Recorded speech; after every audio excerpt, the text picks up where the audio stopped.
Item numbered 11, please. An act to review and consolidate the laws relating to the sustainable exploitation of fisheries resources. Establish the Fisheries Commission to ensure the long-term conservation, development, management, and utilization of fisheries and aquaculture resources, and to provide for related matters. Honourable members, the bill has been duly presented. It is referred to the Committee on Food, Agriculture and Cocoa Affairs for consideration and report. Yes, Majority Leader.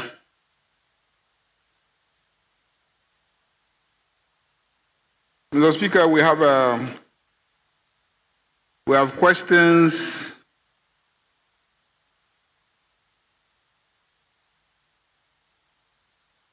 to the Minister for Gender, Children and Social Protection, and the minister is here and available to answer the questions. So if we can start with questions.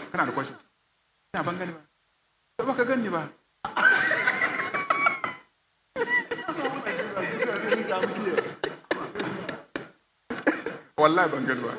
Wallahi baka gani ba.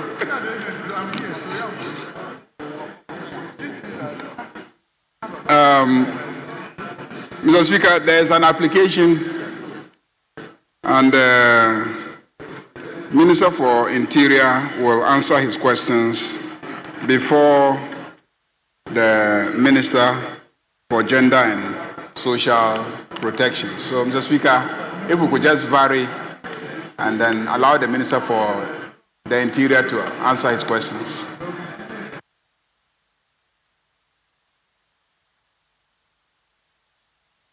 That's the urgent question numbered 7D. Is that so? Yes. Speaker, Minority Chief Whip. we will do the questions. However, Speaker, item 10D was just laid and was referred. Speaker, in this House, the practice has been anytime a bill has to be introduced, yes, there should be some discussion. Minister, there should be discussion. You know, Honorable Muntaka understands the practice so well. No, the first reading. Yes. So, no engagement. The committee chair is here, the ranking, no engagement, leadership. You just come and lay a paper and go like that. What is that? Minister, look into my eyes. You can't just come and lay a paper and go. No, report to Majority Leader. Majority Leader knows the language. He knows the practice. Speaker, they have to do the needful. There should be a discussion. The ranking and the chair and the leadership must discuss. Which item are you talking about? Item 10D. No, item 10D has been deferred.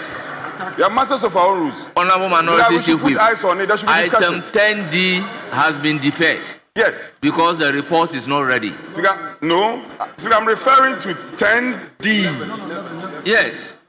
Oh, 11, item 11. Yes. Yes. Okay, then you are now talking. Because 10D has been deferred. Speaker, item 11. Very well. Speaker, you see the reason why I respect you? And you will live long. Speaker, you are going to live long. The minister should report through the Majority Leader for a discussion between the ranking and the chair before the laying is done. You can't just come and lay and just go away. And she's not even in the chamber. She's my friend. She's my very good friend.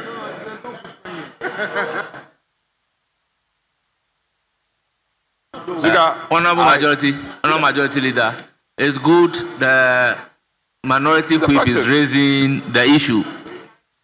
The item numbered 11. How is it being introduced? Mr. Speaker, this bill is about fisheries and aquaculture. I want to assure the Chief Whip of the minority side that there will be enough fishes, tilapia, to go around. So leave the bill where it is. the discussions that he's expecting will take place. He was well behaved until my counterpart came into the chamber, and I saw him instigating him to reject the lane of the presentation of the bill. Now he's walking out. You were well behaved. You allowed the bill to be late. Honourable Majority Leader, are we introducing this bill under certificate of urgency or it's a normal bill? So, honourable members, let's revisit item numbered 11. Honourable Minister, is your bill being introduced under certificate of urgency? Yes, Mr. Speaker. Then you have to say so for the record. I say so. Very well. Thank you. Then I would then direct the Committee on Food and Agriculture and Cocoa Affairs to consider the agency or otherwise and report to this House.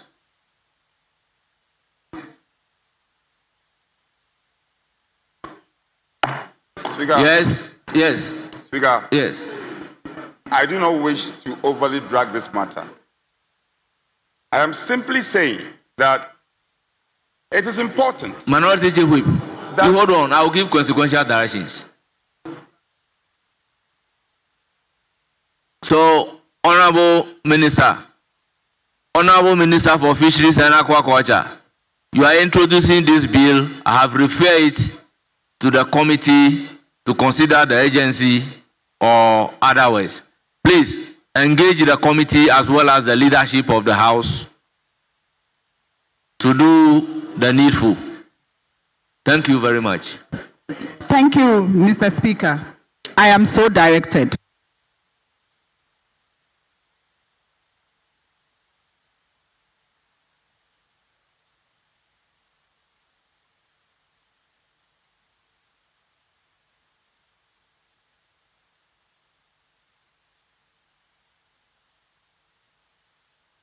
Majority Leader will then come to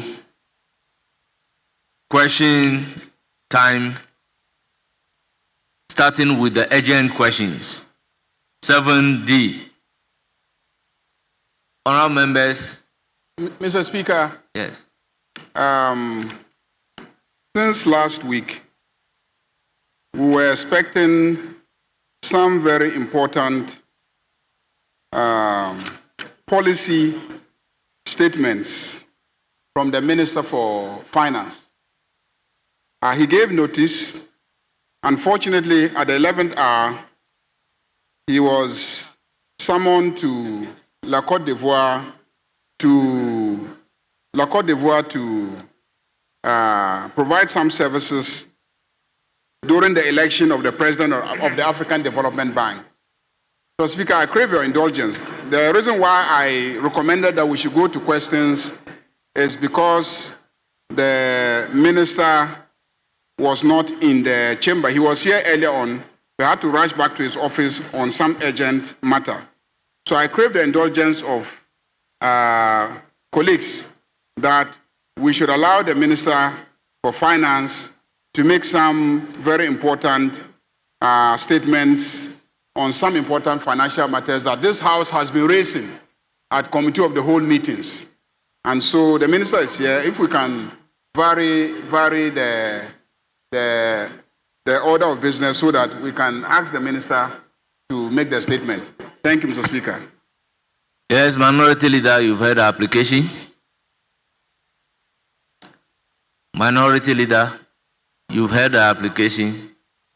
Yes, Minority Chief Whip. Speaker, it's been an ongoing discussion. It flew from the business committee. And in fact, I have missed the finance minister. The House has missed him. So for him to be allowed to speak to us on specific matters, don't veer into strange matters, speak to specific matters.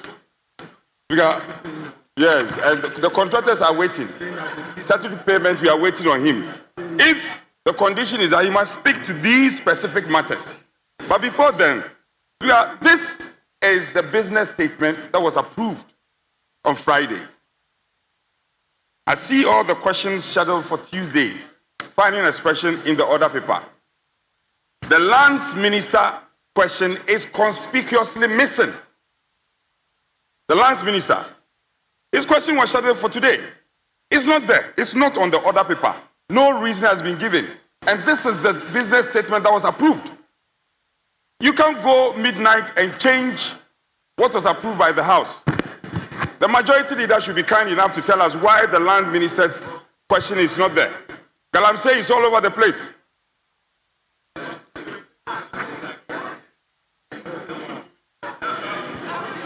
Honorable Minority Chief Whip, the application is to vary the order of business to allow the minister responsible for finance to brief the House.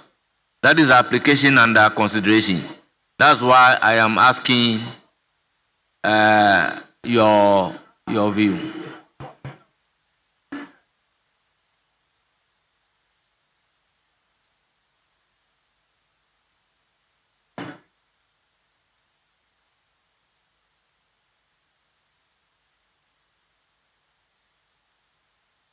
Yes, Majority Leader. Mr. Speaker, I think that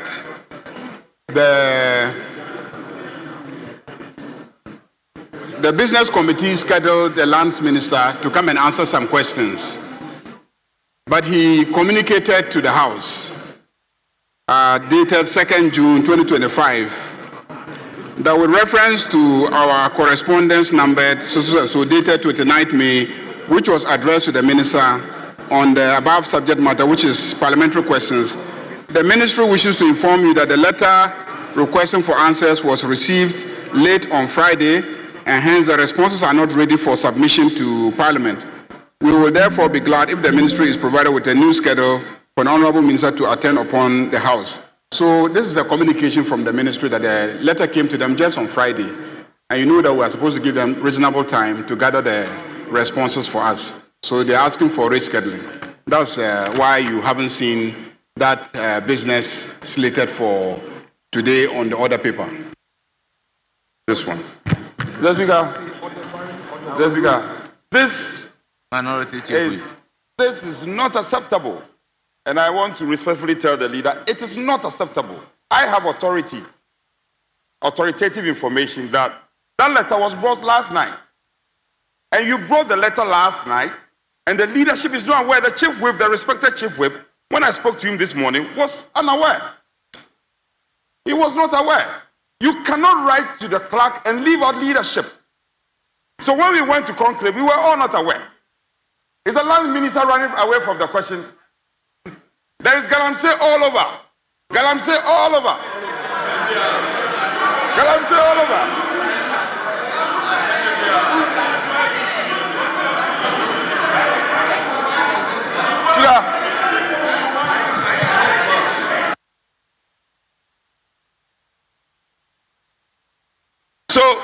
So, the lands minister should do the proper thing. The practice has been, leader, with respect to you, the practice has been anytime a minister, look, the road minister is here. The road minister is always in the house. Chief Whip, let's get this clear. Communication from ministers, is it not addressed to the clerk? Or is addressed to the whips? I'm saying, and the clerk knows, the practice has been this communication to ease the prosecution of business on the floor.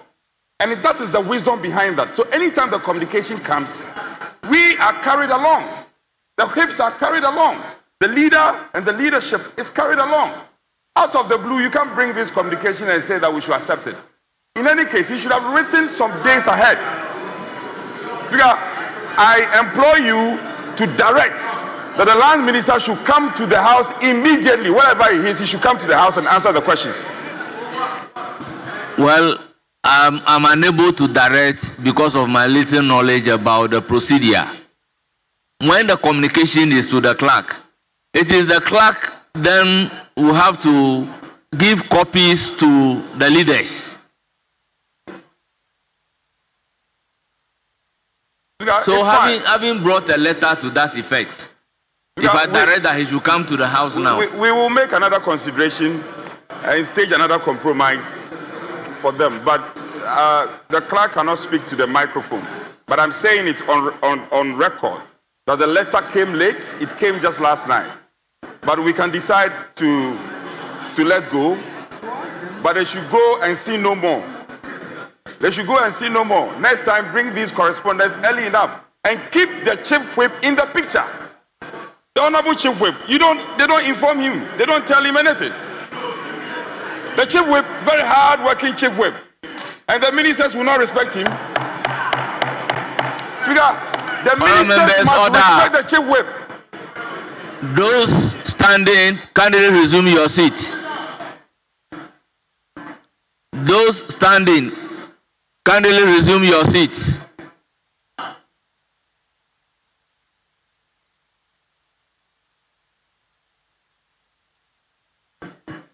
Honorable member, this is so disrespectful to the maize.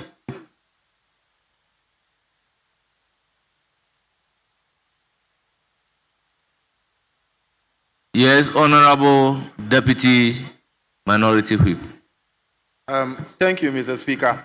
Mr. Speaker, the majority leader made an application that we should vary the order of business to accommodate the minister responsible for finance. But his application is large to an extent that we don't know what the minister responsible for finance is coming to brief the House about. So if the majority leader must make the application correctly, to which he must let the Speaker and the House know what the finance minister will be briefing the House about. The finance minister, we know him very well. Before you will realize, he will begin to talk about things that is completely Deputy Whip, out of order. Hold so it. He should make the application properly, then we will be guided. Honorable Chief Whip, Honorable Minority Chief Whip, Honorable Anodombre, please tell the House when we are taking the business statement what you really want the finance minister to come and brief the House. Oh, yeah, I think this matter is a matter of public record. There was an agreement that, in fact, I raised it, that the payment of statutory funds, and because of that, we should program the finance minister. It was discussed at the business committee meeting.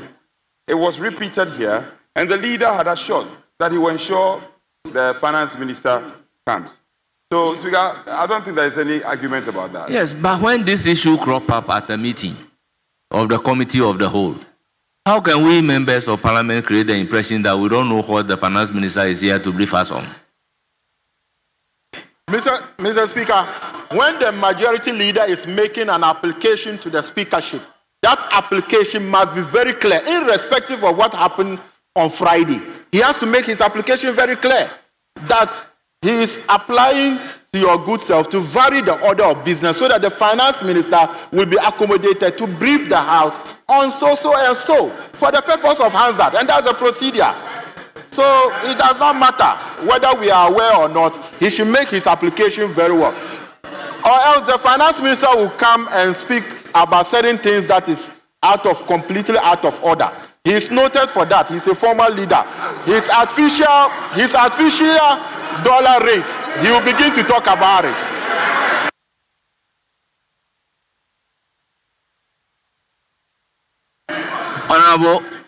Honorable Majority Leader, you have the floor. Mr. Speaker, we have serious business to prosecute today. Mr. Speaker, I think it is clear what the finance minister is here to do. Can we have the finance minister make the statement so that we can move on?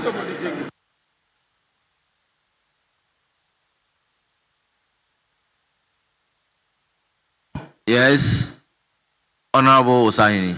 Honorable Finance Minister, let me give the floor to the minority leader. Mr. Speaker, Order 90, Order 91, 2 of the rules of this House provides a minister of state may make a statement of government policy and the statement shall be limited to facts which are necessary to be made known to the House and not contain matters that are likely to provoke debate. The application has been made for the minister to make a statement. I want to know from the minister, is he coming under Order 91? If he is coming under Order 91 to make the statement, are you aware of the content of the statement, and has he shared the statement with at least the leadership of the House? You can't just come and spring a surprise on us. The rules are applicable to you. You are supposed to make the statement available. You make the statement with the indulgence of the House. So you can't keep it under your armpit. Come and spring a surprise. Yes, you've assured us that you are going to make a statement pursuant to a matter that occurred on Friday, but you can't keep it to yourself. Honorable Minority Leader, you have rightly quoted Order 91. That is so. Look at Order 91 and tell the House which of the provisions allow Mr. Speaker, the policy statement to be shared with the leadership. This, Mr. Speaker, with respect, Mr. Speaker, with respect, this approach where you come up with, read, and tell us, please. You read it.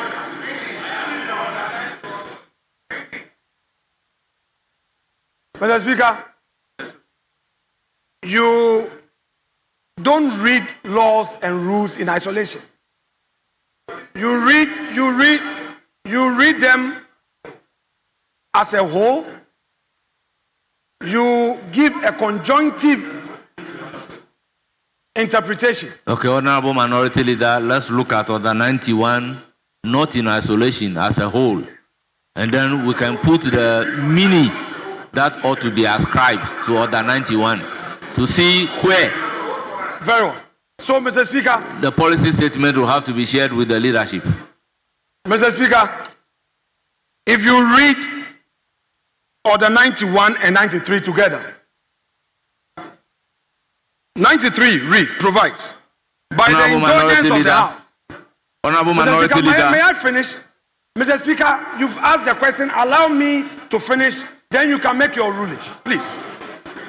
By the indulgence of the House and the leave of Speaker, a member may explain a matter of personal nature or make a statement on a matter of urgent public importance at the time appointed for statement under Order 67. Mr. Speaker, the spirit behind this provision under 93(1) can be applied mutatis mutandis to 91 too, Mr. Speaker, and that is why I am inviting this House. That is why I am inviting this House to give it a purposive meaning. You can't just say that, Mr. Speaker, because that provision does not expressly say that you should make a disclosure. Mr. Speaker, disclosure is part of any serious democracy. Disclosure is part of any serious democracy. To the extent that, Mr. Speaker, to the extent that 91(2)(b) is saying that the statement should not contain matters that are likely to provoke debate, implies that the statement must be known to you to make a determination. Mr. Speaker, if as it is, the minister makes a statement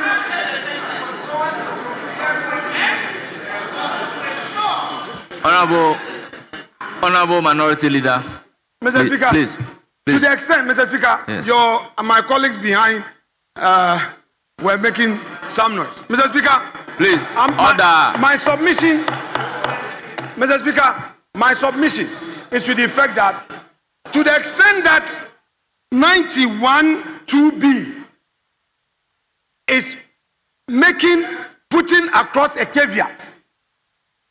The caveat provides that the statement should not contain matters that are likely to provoke debate. Mr. Speaker, at what point would you know if there is no disclosure to you?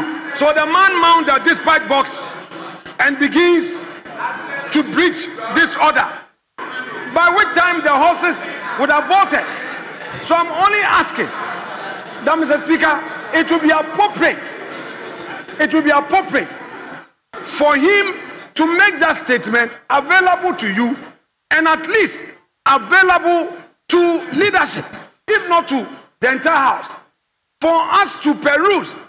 Mr. Speaker, are we saying that because the order does not provide for certain admissibility clause, you are not supposed to see it?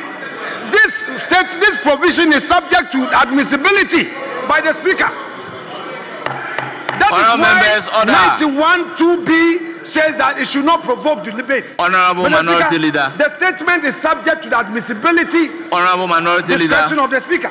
Honorable Minority Leader, I think the answer to the issue you are raising is no, no, no. That has never been the practice. Now, if you look at Order 91, Order 91 is on statement by the Speaker and Minister. Then Order 92 is on ceremonial speech. Then Order 93 is on statement by member. Therefore, you cannot read Order 93, a statement by a member, to justify an argument for a statement being made by a minister. We've also been in this house for some time.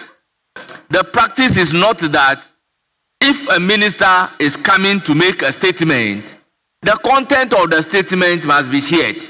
No. But the standing order is guiding the minister as to the content of the statement he's coming to deliver, that the statement should not provoke debate. So it is very novel for you to say that the statement must be shared.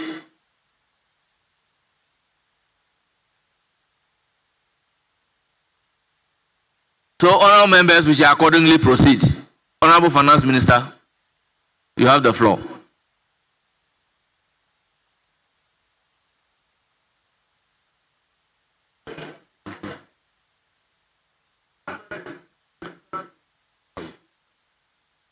Right, Honorable Speaker, I'm grateful for the opportunity to brief the House on the payment of statutory funds.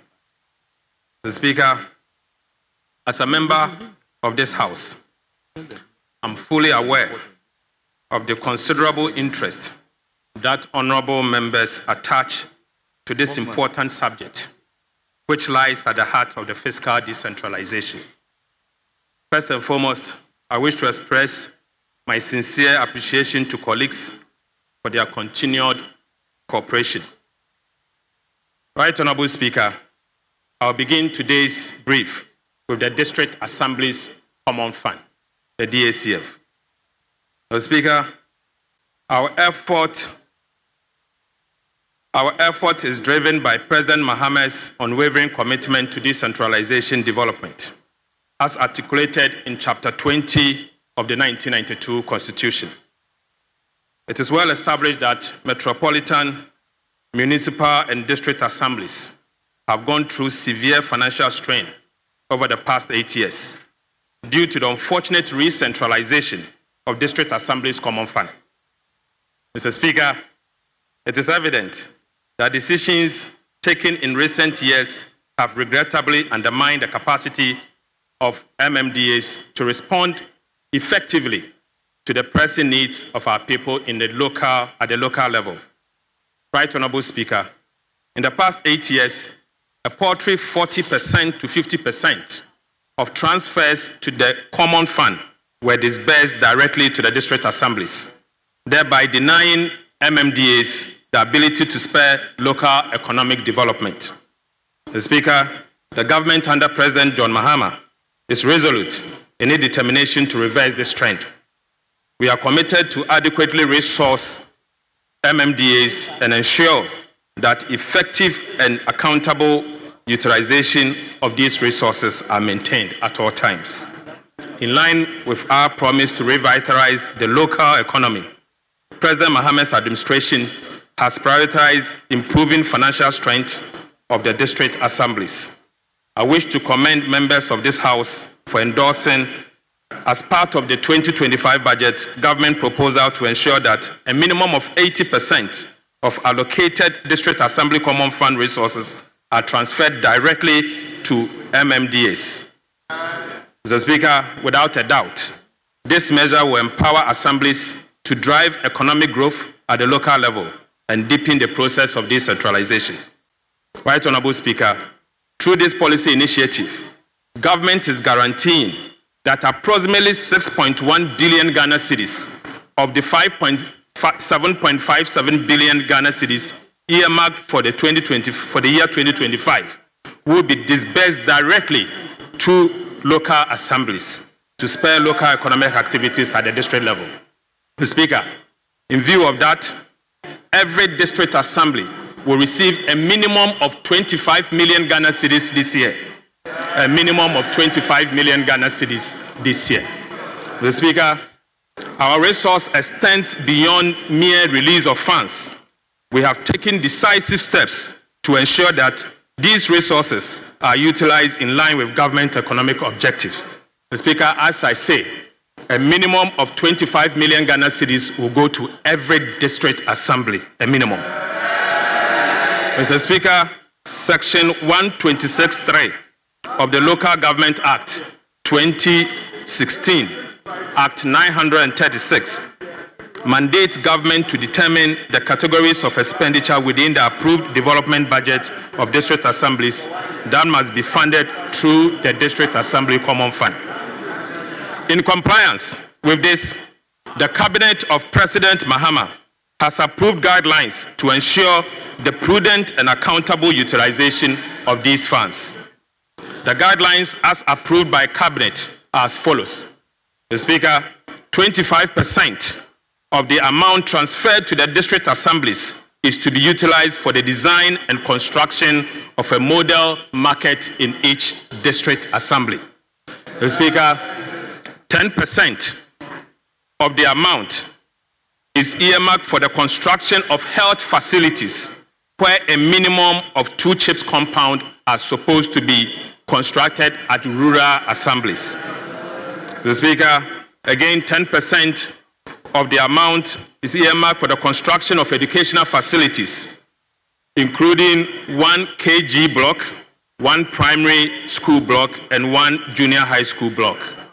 Right Honorable Speaker, another 10% of the amount is earmarked for the provision of potable water in each assembly, of which a minimum of 10 boreholes are supposed to be constructed in rural assemblies. Mr. Speaker, again, we have earmarked 10% of the amount that will be sent directly to the assemblies for the provision of school furniture. Mr. Speaker, in order for the assemblies not to use this amount for the purposes of the administration and monitoring and evaluation, government has capped the allocation for the running of the assembly to be at 5%. 5%. And Speaker, finally, recognizing the need to complete abandoned legacy projects, including the numerous uncompleted structures left behind by the Middle Belt Development Authority, Coastal Development Authority, and the Northern Development Authority, we have also allocated an amount, 20% of the amount to be used to fix the mess that were created by these authorities.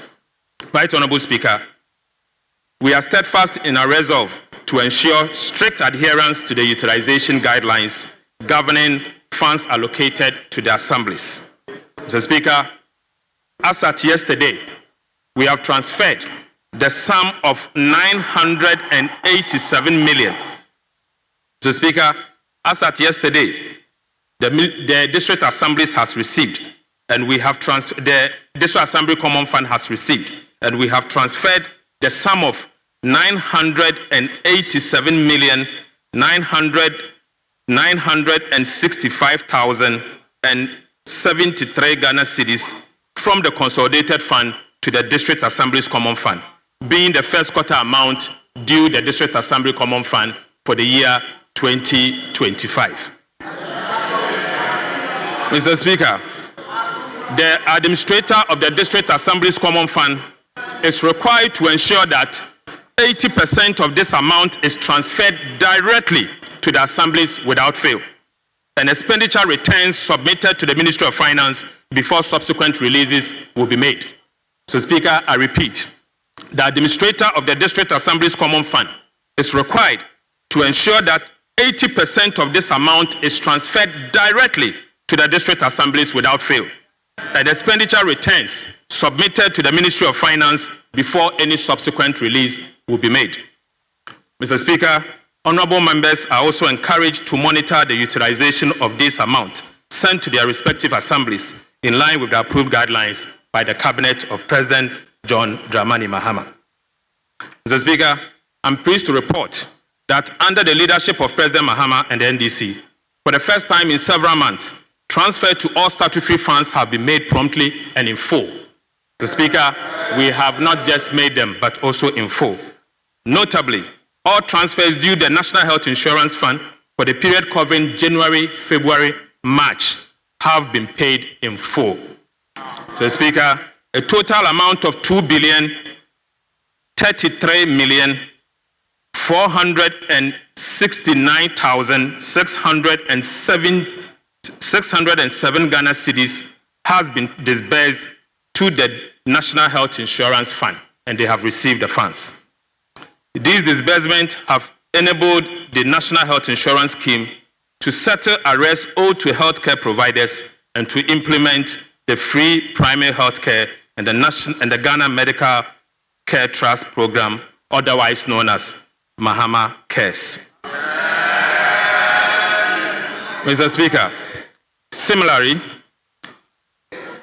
the Ghana Education Trust Fund, GET Fund, has received a total of 2,710,227,947 Ghana cedis. So, Speaker, 2.7 billion Ghana cedis for the month of January, February, March, and April 2025, all transferred and received by the Ghana Education Trust Fund. As earlier announced in the 2025 budget, funding for the free senior high school program is now fully covered under the GET Fund. Subsequently, the challenges, including feeding, which previously impedes the smooth implementation of the program, have been resolved as a result of the payment that we have made. Right Honorable Speaker, these payments are a clear reflection of our commitment to meet all statutory obligations in priority sectors of the economy. I encourage honorable members to continue to support our effort as we chart a new course towards resetting our economy. Mr. Speaker, let us work together to strengthen the metropolitan, municipal, and district assemblies and position them as engines of local economic development. I so submit, Mr. Speaker. Thank you, Honorable Minister.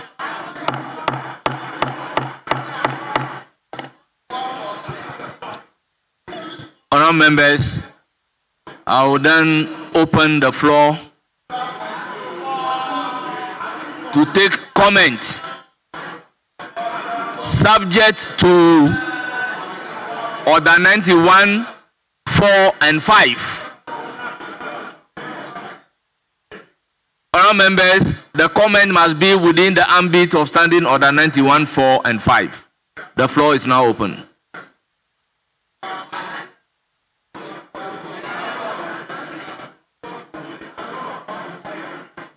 Yes, Honorable Majority Chief Whip. Speaker, we have agreed that we'll take 3-3, including leadership. Very well. Including leadership. Very well. Thank you. Yeah, very well. Honorable member, you have the floor.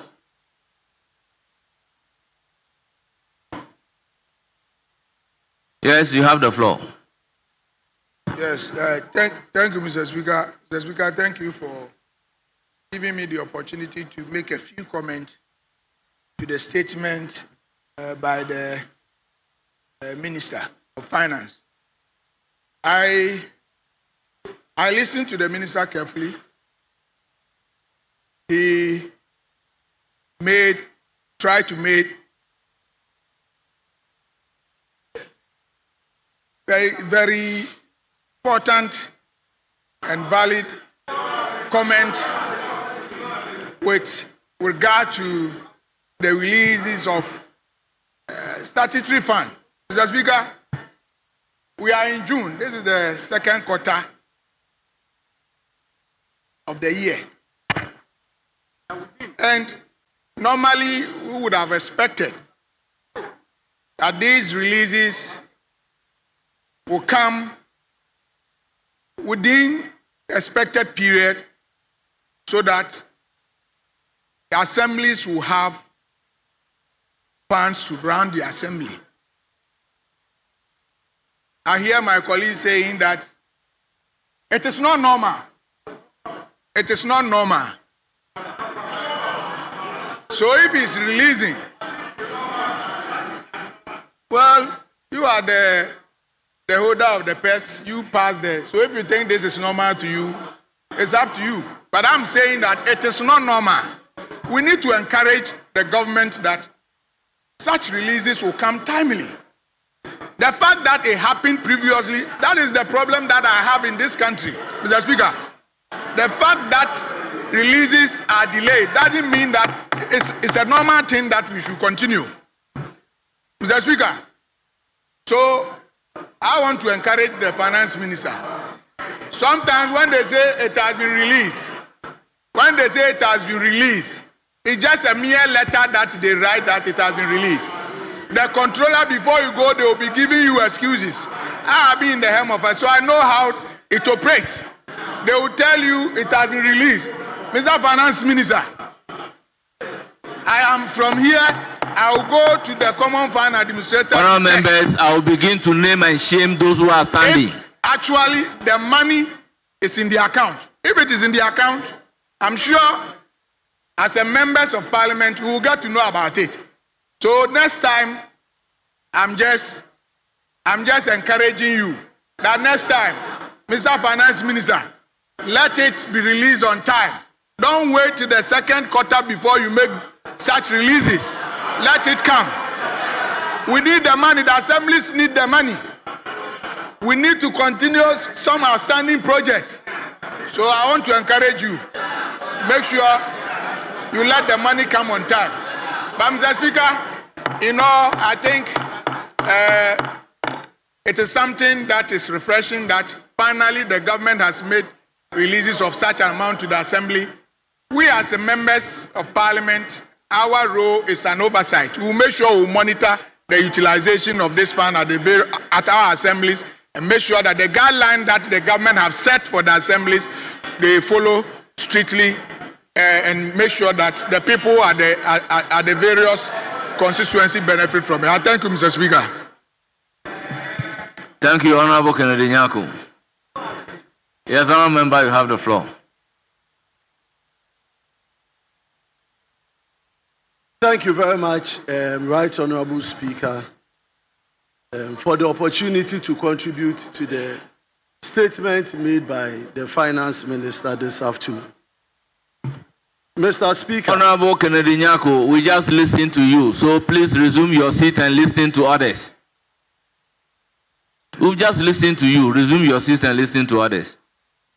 Mr. Speaker, let me first commend the Finance Minister for the briefing or the statement he has made to this House with an intention to strengthen the revenue stream of the district assemblies to develop their various districts and metropolis. However, I want us to put on record that this is not the first time previous government and past government have allocated revenue for the development of this country. The minister talked about uncapping of funds to the district assemblies. Past government had also decided to cap revenue to enable it achieve its own set targets and objectives as a country. And so it's all about the nature in which government decides to run its economy and what its priorities are.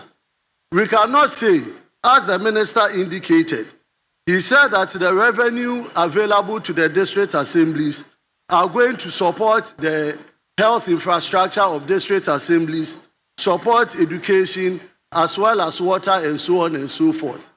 We are all in this country where a government took a bold decision to construct 111 health facilities in this country, all centered across the various districts. I'm sure one is in your district. all set towards bringing health infrastructural development across the district.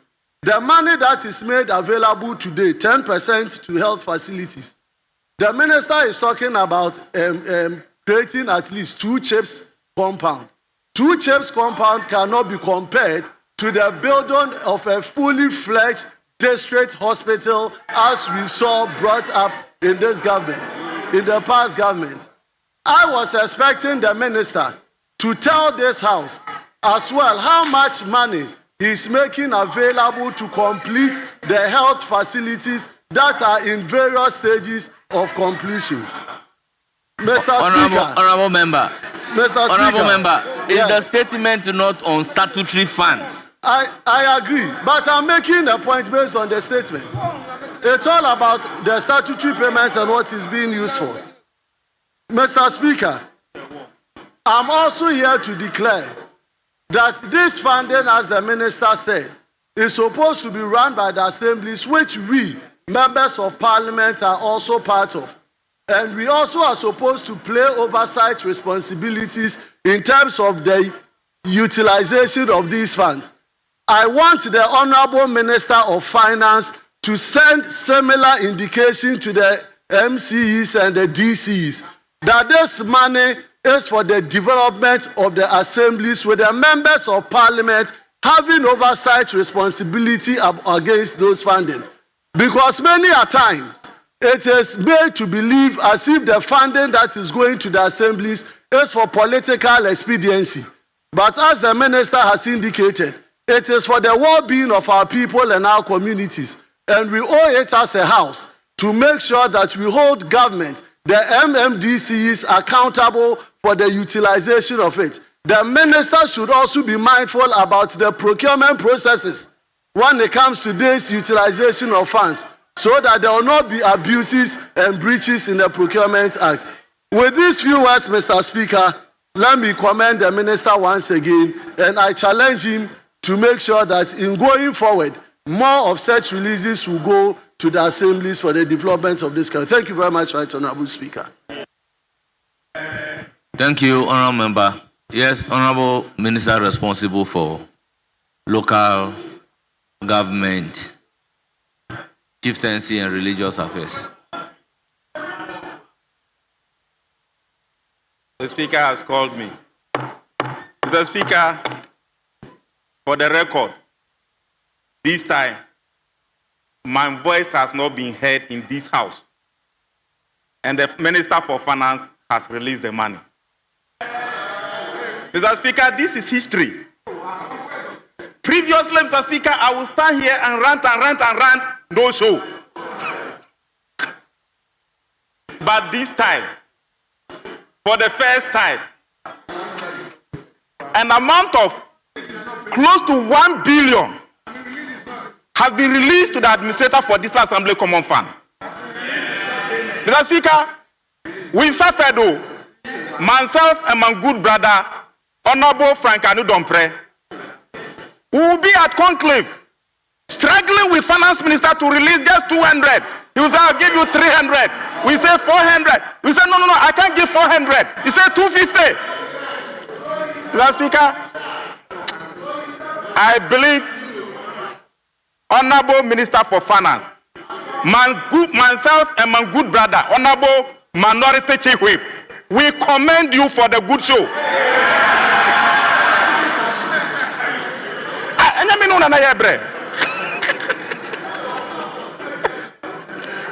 Mr. Speaker, secondly, let's call a spade spade. And he who climbs well deserves a push. I've heard my respected colleague saying that we are in the second quarter. Yes, the second quarter has not ended for it to be released. The law says 1 month after the quarter. First quarter has ended, and that money has been released. We are in June, first week in June. So you cannot be demanding for second quarter release. Clearly, Mr. Speaker, the Minister for Finance has done what is needful. But Mr. Speaker, secondly, it is not only common fund that has been released. Common fund 1 billion, get fund 2 billion, health insurance 2 billion. Mr. Speaker, tell me, in your 12, 13 years stay in this house, have you seen this before? It has never happened. Mr. Speaker, we are going back to the pre-2017, where the assemblies were active and up and doing, where computers in the villages have jobs to do, where masons in the communities have jobs to do, where the rural folks who could fetch water for contractors had work to do, where those who were selling hardware in the villages had work to do, where, Mr. Speaker, Ghanaian youth were interested in artisanal job. Mr. Speaker, thirdly, I used to call for the collapse of the development authorities and giving that jobs to the assemblies to do. Mr. Speaker, that has been done. Mr. Speaker, for the first time, go to the assemblies and see. No assembly, even 1 year, to get 3 million in a year was a problem. That 3 million is being given to them in the quarter. Mr. Speaker, no, I'm saying this so that when, in the foreseeable future, when you can, you copy it. Don't say that. Mr. Speaker, and if, Mr. Speaker, 3 million, looking at the money that is being released, almost 1 billion is being released. 80% is going directly to the assemblies. And each assembly, we have 261 assemblies. 80% of almost 1 billion is 784 million. Divided by 261, every assembly will get no less than 3 million Ghana cedis in this quarter. Tell me, since when did this happen before? But Mr. Speaker, it's good you are bringing this to the attention of the House, so that my colleagues will put their eagle eye on how those monies are going to be utilized. But Mr. Speaker, one good thing that the President has directed that be done from the Cabinet is that no job or no project from the previous administration is going to be abandoned. So 20%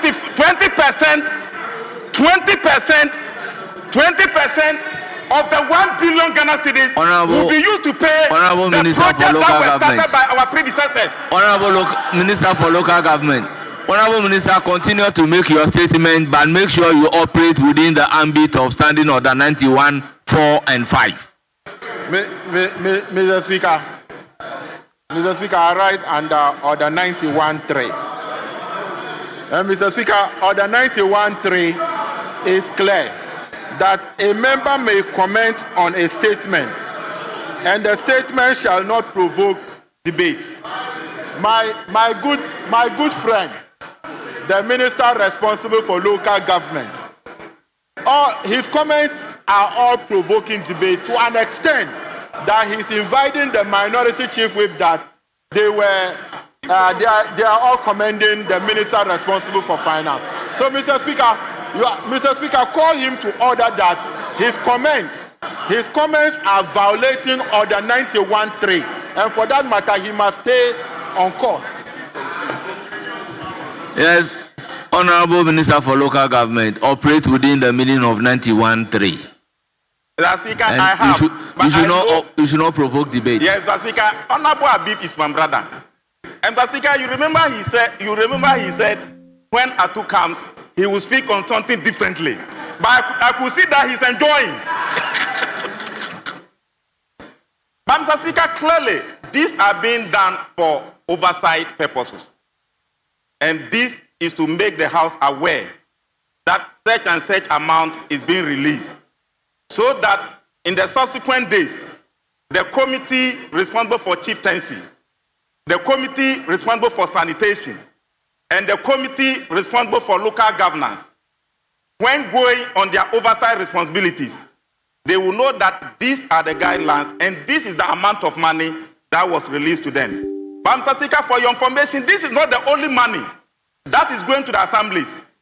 Just this morning, I had a meeting with the KFW. I had a meeting with SECO. I had a meeting with the GIZ. Mr. Speaker, they've all agreed that previously they withdrew most of their services. But because of the investment the president is sending to the assemblies, they are bringing it back. So in 2025 and 2026, Honorable Minister, conclude. Starting from October, they are also going to release monies to about 75 assemblies that distress districts. So, Mr. Speaker, good news is coming, and these are happy days for the assemblies. Thank you for the opportunity. Thank you. Yes, Honorable Soini. Thank you very much, Mr. Speaker. I wish to first of all commend the Finance Minister for the decision to brief the House on government's policy as far as the statutory payments are concerned. Mr. Speaker, I wasn't expecting anything less. I am excited to hear that he's releasing about 25 million Ghana cedis to all the assemblies. And Mr. Speaker, this took my mind back to the promise of 1 million one constituency. And I'm just wondering how much that will be if you were to break it down into 1 million one constituency. 25 million cedis at the local level is a lot. And it's going to actually contribute to the expansion of water provision and also, other utilities in the local at the local level. I'm particularly excited that the minister is directing that a portion of this should be used to construct nodal markets at the local level, because it is important that our assemblies utilize these releases so that over the period they can also on their own generate revenue to support their activities. Revenue generation at the local level has been very, very low over the period. And it's because many of these assemblies are not able to support the trading and the local economy. They are not able to stimulate the local economy. And these markets, I'm sure, will do that. I'm also very excited that the minister has spoken of the releases that will also be made to some of the other agencies across the country. Mr. Speaker, this is made possible because of the prudent management of the economy that we have all seen over the period. And we hope that we will all in this House provide the oversight that is needed, as the local government minister has spoken of. And with that oversight, these releases will be properly utilized, and our people at the end of the day will be the beneficiaries. And that will help sustain the growth that we are seeing in the economy today. So, Mr. Speaker, I once again want to commend the Finance Minister for briefing the House on these policies, and it is my conviction and my hope that the various assemblies will utilize these monies to the benefit of our people. Thank you very much. Yes, my minority leadership. The indication was I should take 3-3, including leadership. Majority chief whip. Majority chief, is that not the sense of the House? Mr. Speaker, that was the case. So we agreed on 3-3, inclusive of leadership.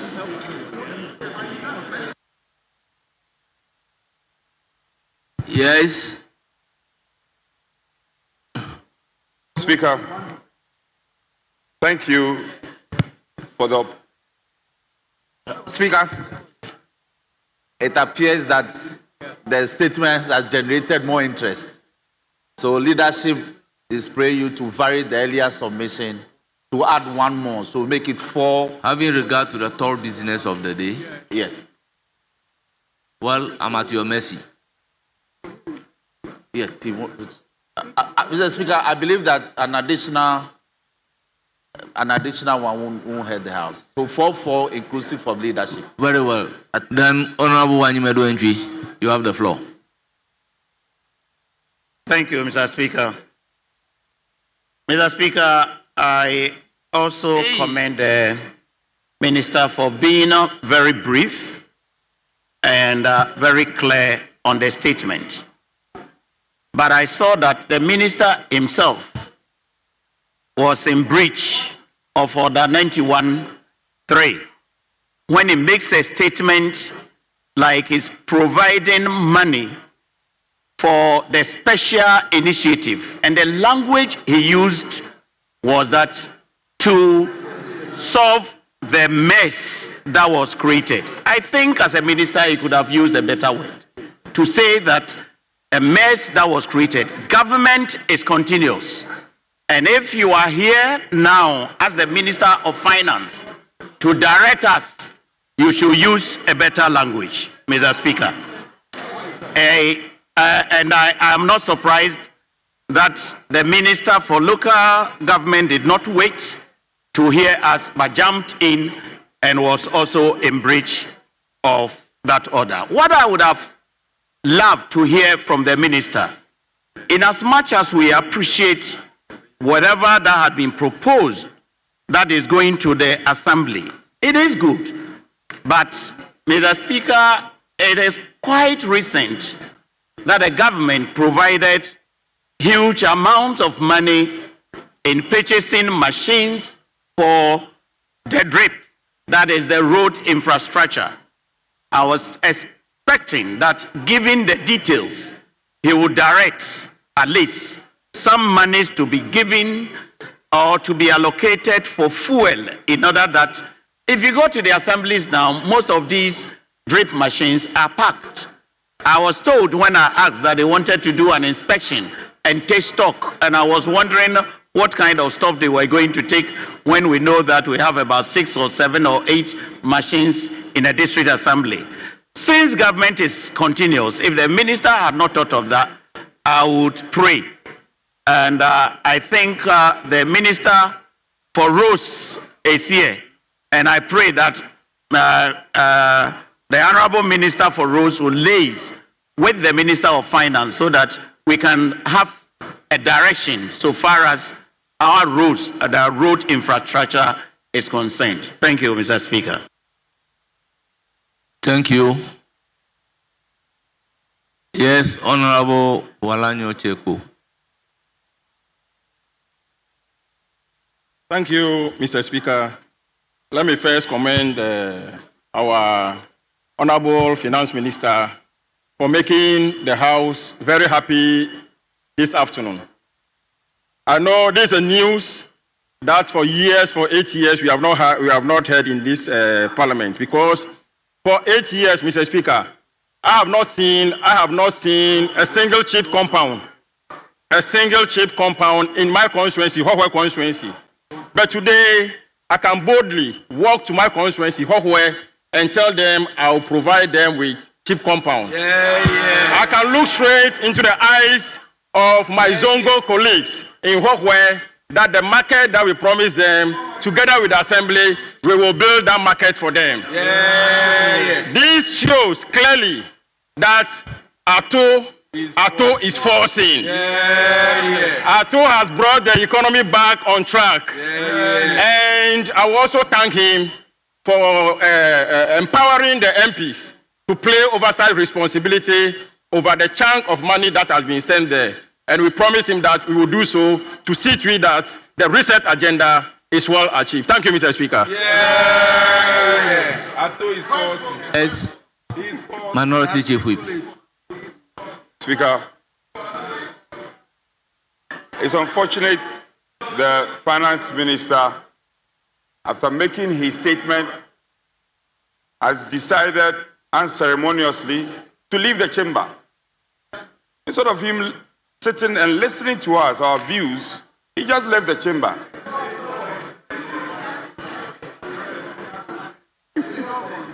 Well, I'm reliably told he's coming back. We hope he will come back and listen. Honourable member, the Hansard will capture you. Speaker, first of all, let nobody be deceived that the finance minister so moto walk into this chamber and deliver this statement. No, let me correct it. We started this advocacy at the business committee. We started advocating for the finance minister to be here and brief us or update the House on payment of statutory funds.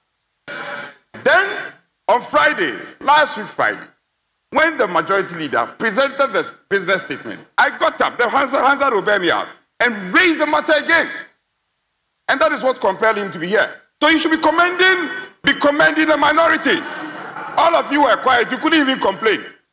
And you didn't want to criticize your own government, you were quiet. We caused the finance minister to come to this house. Speaker, that's a statement of fact. And let nobody be deceived. Majority leader, sit down and let's talk. Majority leader, let us talk. You can have the whole day. So don't be deceived. Speaker, the minister says he's presenting guidelines. The minister says he's presenting guidelines by which the statutory funds, I don't know if it was limiting himself to common funds, should be disbursed. Is the minister seeking to take away the authority of this August House? We have passed the common fund formula. This House. By what authority would the minister say that he's giving guidelines? The guidelines are all subsumed here. The guidelines, the minister is coming, he should come, my good friend, come and sit down and listen. The guidelines for the usage of the common fund are all here. For the avoidance of doubt, and the template is not different, it's the same template that was used. Of course, I commend you when you say that you are going to ensure that 80% goes to assembly. That one, you have done well. It's work in progress. But you have not done too well. It is just a beginning. So, National Youth Program, National Employment Support, National Disaster Support, construction, renovation of MMDAs and other buildings, reserve fund, blah, blah, blah, blah, blah. Honourable member, which document are you reading? I'm reading the 2025 District Assembly Common Fund Formula. Was passed by this House. Very well. So essentially, I'm saying that you have not done anything new. You have not done anything new. You are applauding the finance minister. I have not done anything new. And Speaker, I am questioning the authority with which our good friend, the Exchequer, will come to this House and say that Cabinet has approved guidelines. Cabinet cannot approve any guideline that is different from the formula approved by this August House. So he's compelled to go by the provision of this formula. That's a statement of fact. Let me proceed further. Local government minister, sit down. Sit down and listen to me. Honorable Minority Chief Whip, I've also been in this House for a very long time. After the disbursement of the District Assembly's Common Fund, in line with the formula approved by this House, when the money is disbursed to the district assemblies, there is always a guideline to the district assemblies, and copies of those guidelines have been given to respective members of the assembly. Is that not the practice? Speaker, that is not right. That is not right. Let's not set a bad precedent. Let's stick to the formula approved by this House. Then we will be making your progress. word should be we should not follow a bad precedent. Speaker, not citing a bad kindly precedent. Allow me to proceed. So these guidelines are alien to this House, and he knows. We are proceeding further. I look at the contents of the formula, and you have allocated a paltry sum of 8 million for the administration of the drip equipment. 8 million, the entire country. 8 million for the administration of the drip machines imported and bought by the previous government. How is that workable? Is that the formula you have approved? Is that? Yes. I'm saying that is that the formula you have approved? This is your leading question. It's a very leading No, question. it's not a leading question. Because it is this house that approved the formula. It's not the finance minister. Let me go by your principle of guidelines. If I'm borrowing into your principle, then the guidelines should come and amend that. Then the 8 million is paltry, so we should amend it and ensure that more amount is allocated. Well, that is a very serious point. Now, whether you like it or not, you stand in breach of the Local Government Act. 6 months, June, the Act says that you should be making payment quarterly. We are entering the 6th month. And so, well, if you are saying that we made mistakes, that is why you brought reset agenda. Would you listen to me? Speaker, would you listen to me? Speaker, you came on an agenda of resetting Ghana, yes or no? Honorable Haruna Adrisu, yes or no? The agenda is to reset the development agenda and the development paradigm of this country. And the Ghanaian people were gracious enough. They gave you 187 members of parliament. And you won with an emphatic margin. And then you are still referencing the MPP. You should be ashamed. Because you should be improving. You should improve upon what we did. You shouldn't come and say that the MPP made mistakes and therefore you're also making the same mistakes. Why? You shouldn't be doing that. You shouldn't be doing that. The minister who is not listening to me, that's fine. He failed to update this house on outstanding payments. You cannot come and say that I'm paying 1 billion here. That is lopsided. Give us an absolute report. How much is outstanding? How much have you paid out of the outstanding? That is the crux of the matter. You are picking and choosing. The finance minister decided to pay when he pleases. That is wrong. The law mandates him to be paying quarterly. You are paying first week in June, and you are saying we should praise you, we should clap for you. We should be clapping for you. After all this delay, contractors are crying if you don't know. So my assembly is Ahoma Dredri. I've come there. My assembly. If you go there, the assembly officials, they are all seated. Very sad. Myself and the chief whip, I wish he was here. We went to the Common Fund Administration, going to advocate for your payment. He said, the finance minister has not released anything. So you release after 6 months and you say we should clap for you. Yo, Atu will clap for you. After 6 months. The road fund, funding to be released to the road fund, not even a PESWA. Contractors are crying all over. Contractors are crying. Contractors are crying. Kwame Agboja is very sad. The road minister is very sad. So, Speaker, I think we need to look at this matter beyond the politics of it. The disability fund. Our compatriots who are fiscally challenged. I'm very sad. I am very, very sad this afternoon. Our compatriots who are fiscally challenged. And if you look at the formula, there is a provision explicitly dedicated to a disability fund. They have to wait for 6 months. Our disabled compatriots have to wait for 6 months. And after 6 months, you release a paltry sum and you are here that we should praise you. We can't praise you. This is your duty anyway. So, Get fund is outstanding. So, Honorable Minority, Get fund payment is Minority outstanding. Chief Whip, under Standing Order 91(6), I'm entitled to give direction after the statement. It's not debate. It is not debate. This is not debate. This is comment. So I want to understand which years are you talking about? Speaker, I am worried about how our contractors are struggling to continue with project. And then I hear Finance Minister, I hear you say that you are going to construct market. Come with me, Speaker. The special fund, I want to quote. No, I'm not sitting down. Speaker, with your leave. Finance Minister, listen, look into my eyes and listen. Listen. Speaker, listen.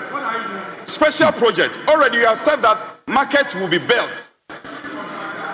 There is a provision under special project. An amount of 70 million has also been allocated for rural urban development special project, such as markets, astroturfs, waste management, borehole, street lighting, fumigation. So which market are you talking about? That thing is captured by the formula already. Is it for propaganda purpose? That is why the leader was saying that you should have brought the statement for us to vet. We, the minority, should have vetted your statement to show you direction. And then we give you alternatives. So, Speaker, seriously, a lot of the things the finance minister spoke to are already captured by the formula. And I beg to differ that he hasn't got the power to say that he's amending the formula that this House has already approved of. The Honorable Harry Idrisu agrees with me, and I see him nodding. You cannot amend the formula we have approved of. So if it is just guidelines, yes, but you cannot come here and just give us guidelines. You should consult us. Leader, that has been the practice. Now, in conclusion, I want to emphasize that when we pass the appropriation bill 2025 into an act, then we approve the overarching amount that is supposed to go to the assemblies. So you're not doing us any grace. Finance Minister, you're not doing anything wondrous for the House to applaud you. You are paying what you are supposed to pay anyway. You are paying what you are supposed to pay anyway. Back to the contractors. Because in my constituency, if you come to the heart of Nisaon, all road contractors are not working. I see my good friend, the road minister, sitting glance at me. I am helping you. You cannot speak. Contractors must be paid in this country. They are suffering. Contractors are suffering. Assemblies are suffering. Youth employment are suffering. And you release the poetry psalm. He has just released this poetry psalm and he wants us to applaud him. We will not applaud you. Go and pay the contractors and then come back to this house. When you come back to this house, then we will say that I know how dedicated you are. I mean, in my other world, when I was seated here and you sat in this black seat, I know the principles you had espoused. The need for the assemblies not to be denied of the oxygen to prosecute public business. That you have always said. But getting to the office, you are different. You are different. You delay for 6 months. As we can come and give us poetry psalm and say that we should applaud you. Well, we will see. So he will be coming to this house with mid-year budget. We'll be waiting for your mid-year budget. Leader,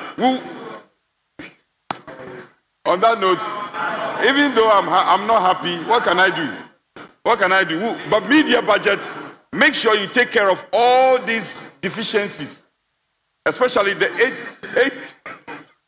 8 million to drip. That is too bad. That is too small. The entire country, Honorable Minister, take a look at that. 8 million is too small. The allocation to disabled people, I agree with you. Then the one for special fund, I agree, we should build more market. Then NADMO, how much have you released to NADMO? There is flooding all over the country. Accra, there is flooding in Accra. There is flooding in my colleague's constituency. Speaker, how much has he released to NADMO? Well, I thank you, Speaker. I'm grateful. Honorable Minority Chief Whip, I intend giving the appropriate direction to the Finance Minister. I want to know the years in arrears. What is in arrears? What is in arrears? So that I can direct the Finance Minister to pay. Mr. Speaker, I think... Which years arrears are you talking about? Mr. Speaker, the Finance Minister is well briefed. So the Finance Minister is aware I want the House to be in briefed. arrears. Brief the House. about the arrears so that I can make consequential directions. Are you saying I should brief the House, Speaker? But you are talking about payment of arrears. Yes, there is an arrears. He knows there is. With all due respect, there is an arrears. That one is a fact. But I'm saying that but that is the finance minister. He has all the figures. So I'm saying, Speaker, I'm simply saying that he cannot apprise us of payment without carry us along in terms of what is outstanding. That maybe leadership will engage him. There are other matters we have to talk about. I'm not too happy with him. I'm not too happy with him because the mood of the House, he has to perform. He knows what to do, and he's refusing. Speaker, you yourself, you're not happy because he's not doing what he's supposed to do. Yes, Majority Leader.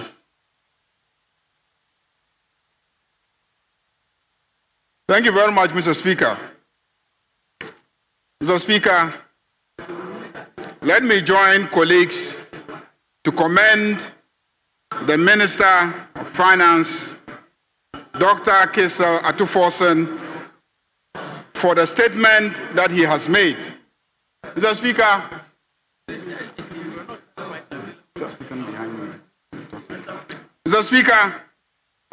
I think it is clear that there has been no delay in the payment of statutory funds by the government of John Dramani Mahama. No delay.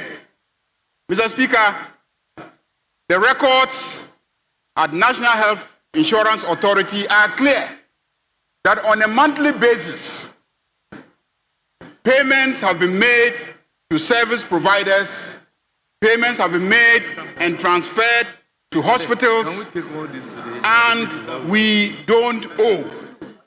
That is very clear.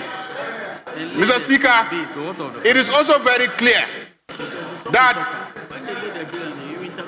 Get Fund allocation has also been made and payments made to Get Fund.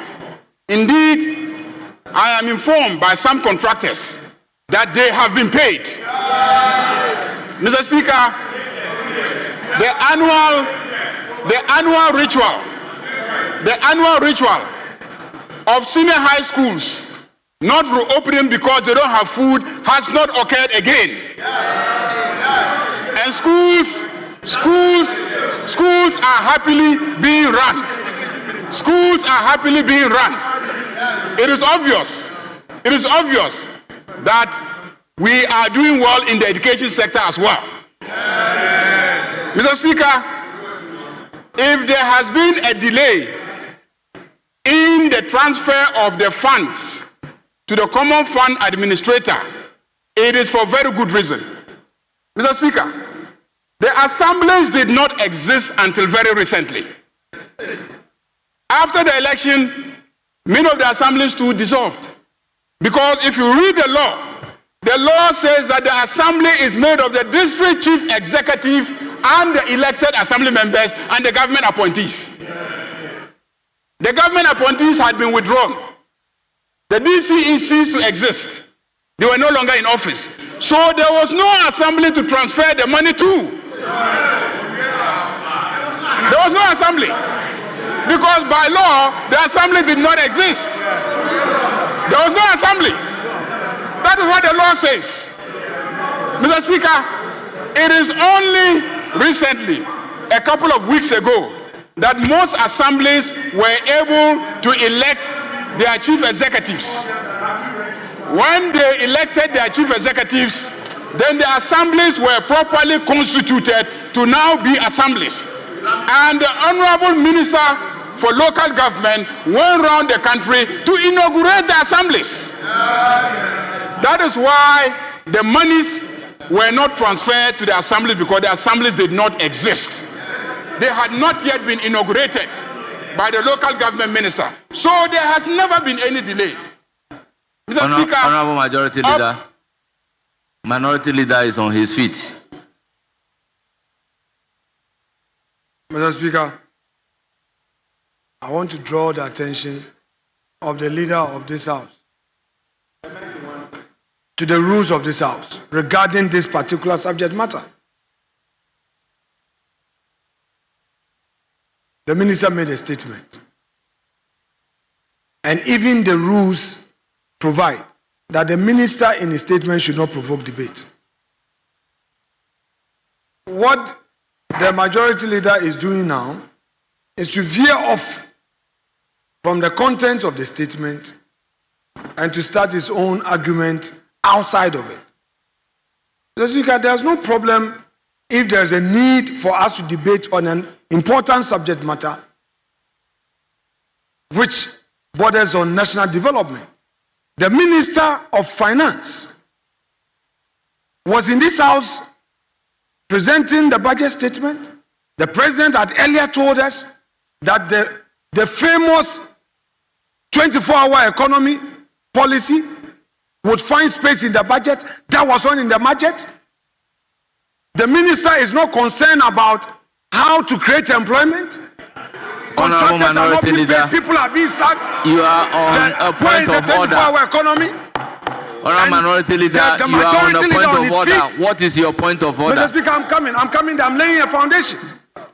The Minister of Finance was supposed to provide a policy direction regarding the 24-hour economy. He has failed to do that. What is your point of order, Mr. Speaker, Minority Leader? Mr. Speaker, I am arguing. My submission is that to the extent that the majority leader has failed to limit his comments to the issue raised by the finance minister, he is in clear breach of the rules guiding this particular subject matter.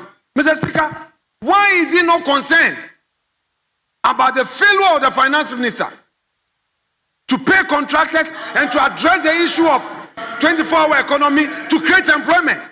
Why is he not concerned about the mass dismissals in the public sector? As a majority leader, all he says is that, and then they have fulfilled the promise. Fulfill which promise? With time, you'll be exposed. Mr. Speaker, please guide the majority leader to act within the rules. Comment briefly and not to provoke debate. If you want a debate, let's dedicate a time for a debate on their 6 months of failure and disappointment. We're ready for them, but not smuggle his way in a statement when you failed in your own flagship policy. The 24-hour economy, your own flagship policy. You have failed the people of Ghana. Honorable President failed in his own. He said, Finance minister took it. He said there's a team every day, committee. Honorable Minority Leader, thank you very much. Honorable Majority Leader, please proceed. So, Speaker, when the statement was made by the minister, it was made pursuant to Order 91. 91.2. 91.2 is very clear. A minister of state may make a statement of government policy, and the statement shall be limited to facts which are necessary to be made known to the House. Everything the minister said is factual. Facts about payments, facts about the timing of payments, facts about what the payments are meant for.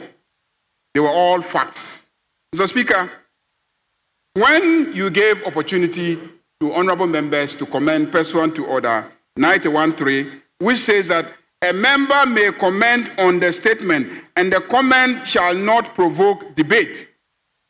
Mr. Speaker, members on the other side, in their comments, raise questions about delay in the payments. They said there is a delay in the payments. Mr. Speaker, first and foremost, I sought to also correct that and put the facts before this House that there has been no delay in the payments. No delay because the first quarter, which has passed, was a period when the assemblies did not exist. They had been dissolved. So he could not have made the payments to the assemblies when they did not exist. The second quarter is now. The second quarter is now. So we just ended. And that is why he has come to report to us that both the first quarter, when the assemblies didn't exist, and this quarter, he is now making the payment. He has made the payment. One of them, in his comments, also raised issues about whether it was paper payment or actual cash payment. Mr. Speaker, again, to correct the records and be factual, I have a copy of the letter of the Minister of Finance transmitting the money to the Common Fund Administrator. I have the evidence. So it is not paper money, it is actual cash that has been transferred to the Common Fund Administrator. Mr. Speaker, so they have also transferred it to the various district assemblies. This is factual. This is on record. You can go out and go and check with the Common Fund Administrator and with the assemblies whether the Minister for Finance has indeed transferred the funds to the Common Fund Administrator for onward transmission to the assemblies. These are factual. We want to assure you that the issue of the disability is also within the law, that 3% is for the disabled. When you send only 1 million to the assemblies for a whole year, 3% of that is very, very insignificant. But with this level of transmissions that we are seeing, these gargantuan amounts, these colossal amounts, these impactful amounts, these amounts that can actually change the financial foundation of district assemblies, the disabled will be laughing to their bank accounts. The disabled will be excited because they are going to get 3% of gargantuan amounts of money.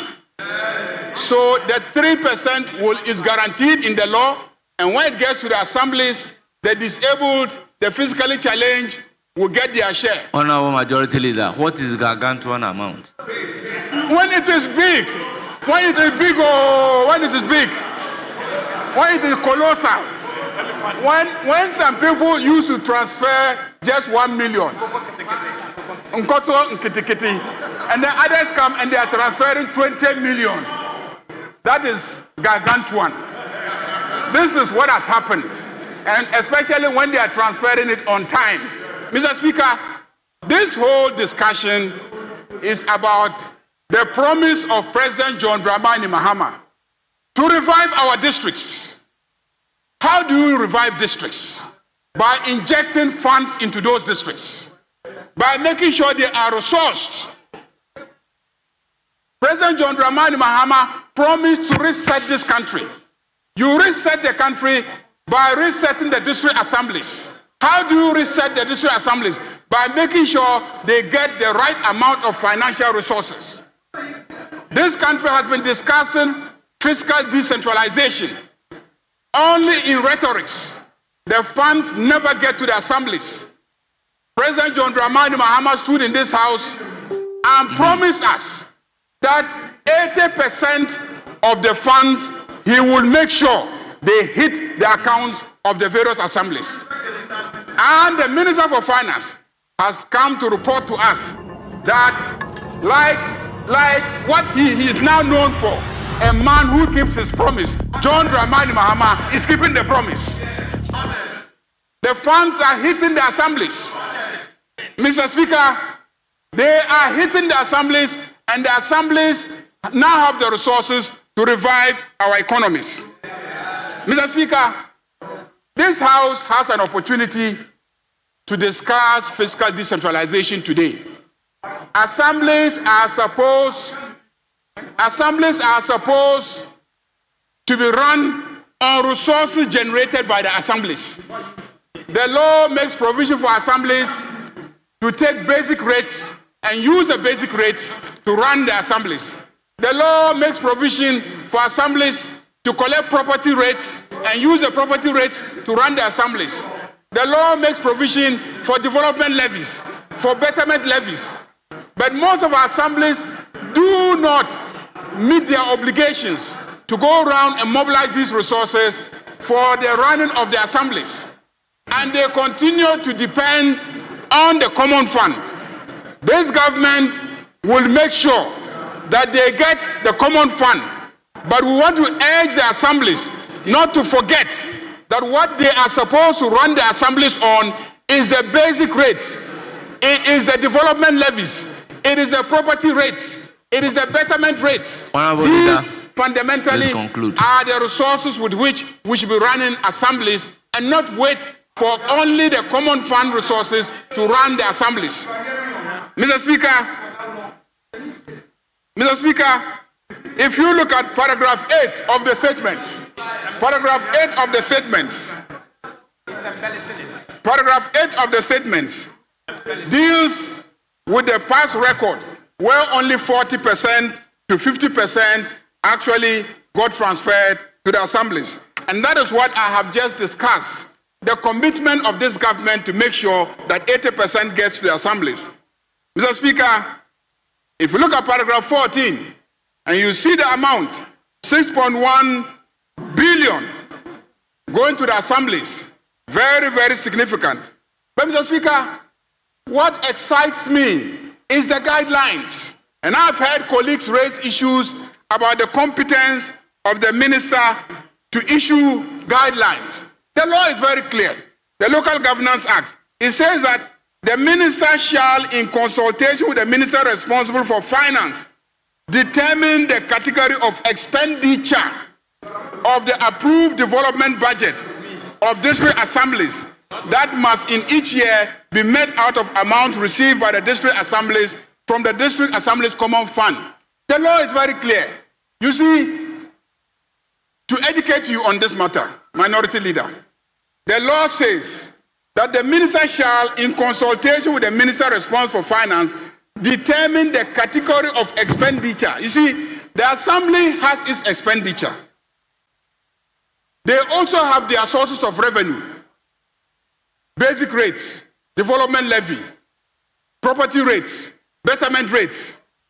What the law is saying is that common fund money will also come to help them.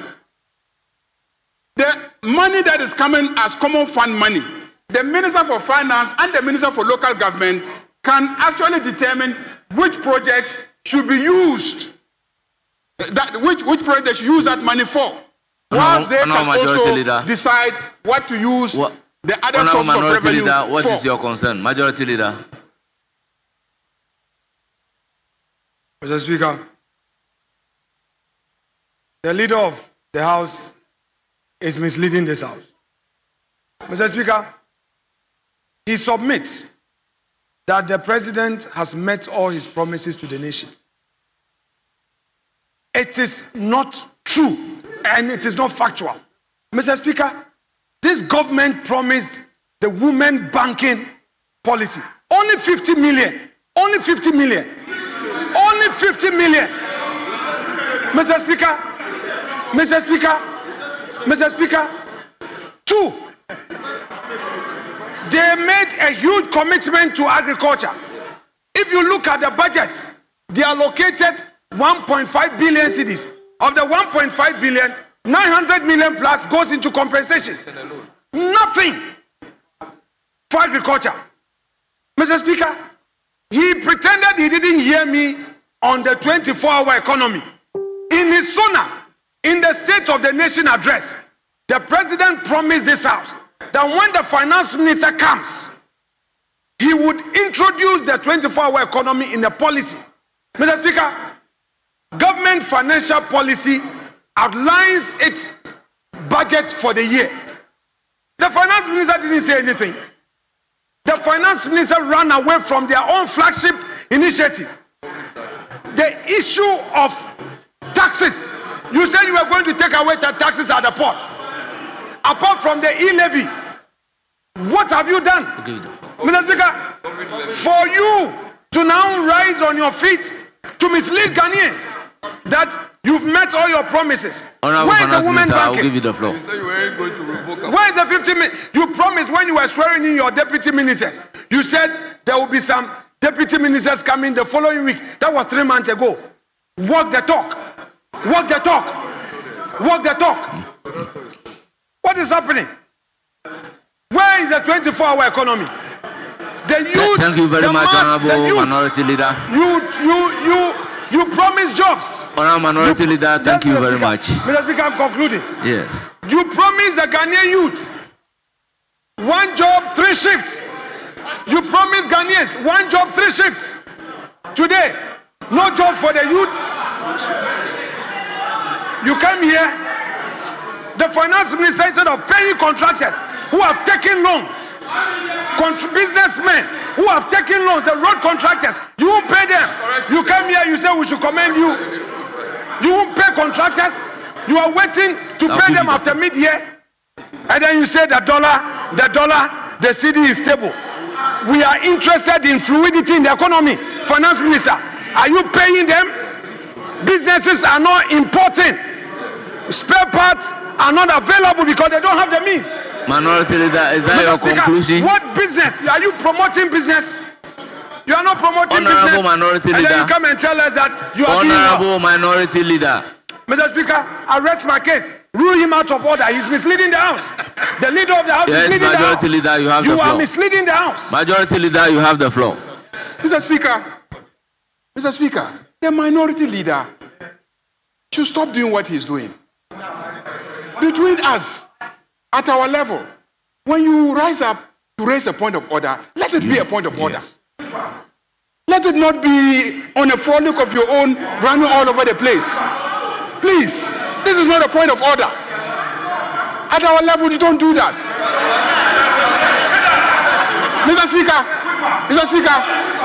if I may say, he promised this House that he will bring Ken Oforiatta in May. Where is Ken Oforiatta? Where is Ken Oforiatta? Where is Ken?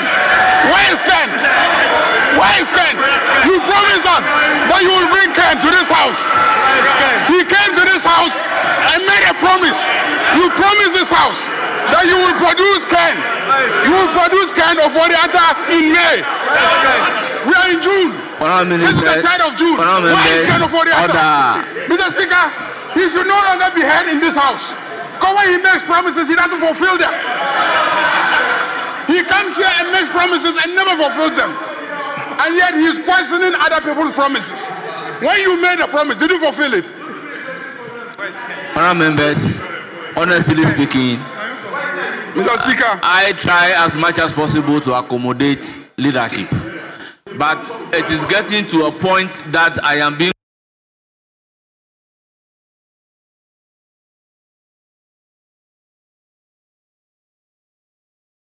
compelled to rule leadership out of order.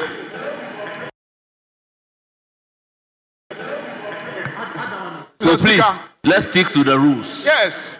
When we make promises, let's keep them. Mr. Speaker, when he promised to sleep at Yoko, by 10 p.m. he left Yoko. He abandoned.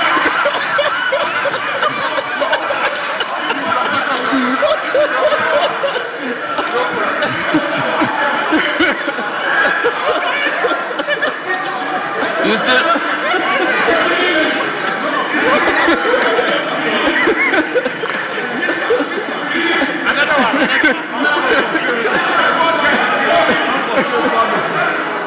Mr. Speaker, this is the man who is talking about people not fulfilling their promises. You promised to sleep at Yoko, and you left at 10 p.m. Honourable Majority Leader, please conclude. Honourable Majority Leader, please conclude. Mr. Speaker, let me wind up. Mr. Speaker, let me conclude. What excites me about this statement and the guidelines is the category of items that the President is directing must be prioritized. Mr. Speaker, markets.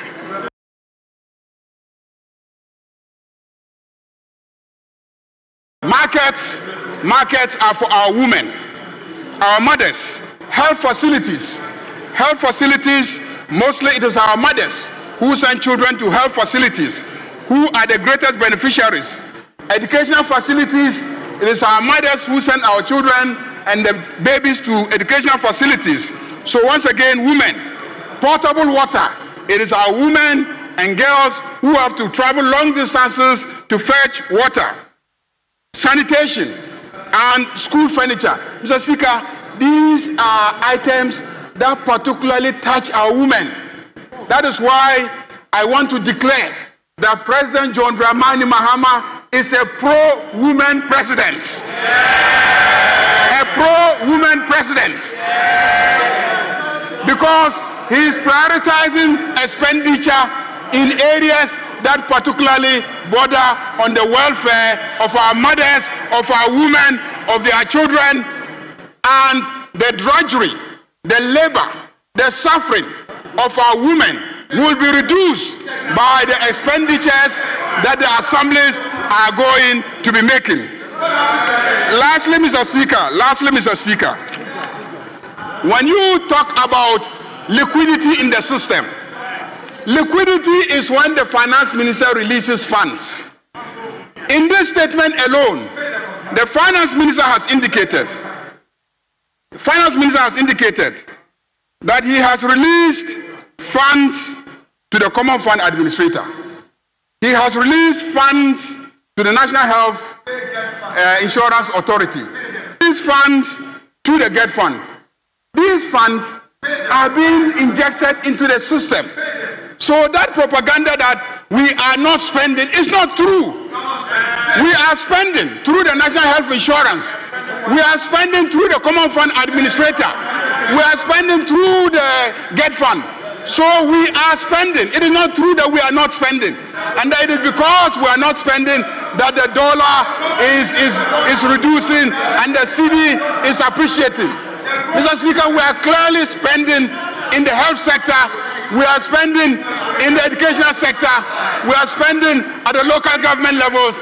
And Mr. Speaker, I can testify that we are spending because all of us in this chamber receive our salaries monthly on time, and there has never been a reduction. The same way with the civil servants, with the public servants, I have not received any report by government workers that they haven't been paid. I have not received any report. They are being paid promptly. Mr. Speaker, so the propaganda that we have stabilized the currency because we are not spending is clearly not borne out by the statement. The statement points to the government spending on its statutory obligations. Mr. Speaker, on that note, let me commend the minister for such a statement, and once again draw the attention of Ghanaians to the fact that they have elected a government that has promised to deliver and is actually delivering, and each moment that we deliver on our promises, we will come to this house and we'll account to Ghanaians and we'll make sure that we remain very, very accountable. Thank you very much, Minister for Finance. We commend you for your hard work. The cedi is gaining strength. The dollar is reducing in its exchange rate. The pound is reducing in its exchange rate.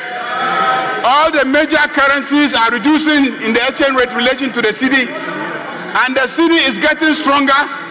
Ghanaians are more confident in their country and their government than they have ever been before. Mr. Speaker, because of the appreciation of the cedi, the salary of the minority leader has appreciated. His salary has appreciated. Mr. Speaker, his purchasing power has appreciated. Honorable member, please conclude.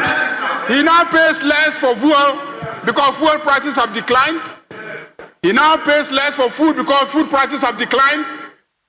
He is living in a better country now. And he looks happy. He is a happier man because of the performance of the Minister for Finance.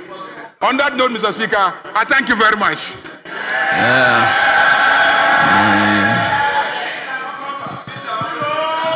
Honorable Finance Minister, any concluding remark? Please be very brief. Mr. Speaker, thank you very much. Mr. Speaker, let me thank Please be very brief. Mr. Speaker, let me thank honorable colleagues for the comments and the contribution to the brief. Mr. Speaker, I've taken note of the concerns from colleagues and would like to assure colleagues that I take their concerns seriously, and then I will ensure that if there is the need for us to input some of the concerns, we will accordingly input them. Mr. Speaker, to conclude on my brief, I wish to state for the record that it is not true that government is not spending. Mr. Speaker, we have ended the era of reckless spending. Mr. Speaker, we are spending wisely. We are spending prudently. Mr. Speaker, the era of recklessness has come to an end, and the NDC will not spend recklessly. We will spend according to what we have. If you do not have it, don't overborrow, because if you overborrow, you will give people haircut, and that is what we have spent. We have stopped. So, Mr. Speaker, we will not overborrow. We will spend within the budget, and we'll do what we have to do. Thank you very much, Mr. Speaker. Thank you, honourable members.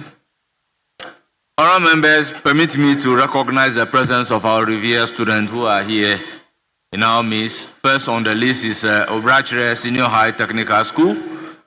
They are led by Jude Latte, Senior House Master. They are from Ewutu Senya. They are 57 in number.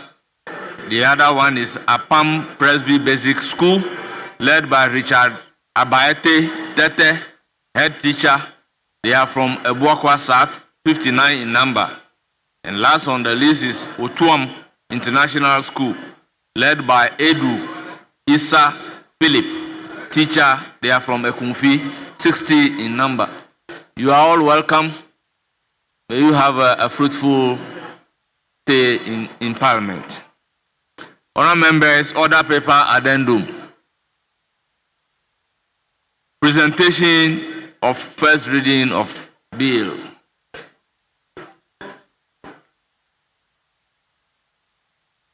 An act to amend the Energy Sector Levies Act 2025, Act 1135, to increase the rates of the energy sector shortfall and debt repayment levy in order to raise additional revenue to support the payment of energy sector shortfalls, reduce energy sector legacy debts, and stabilize power supply. Honourable Finance Minister, for the record, tell the House how is he under certificate of agency, or how is the bill supposed to be introduced? Right, Honourable Speaker.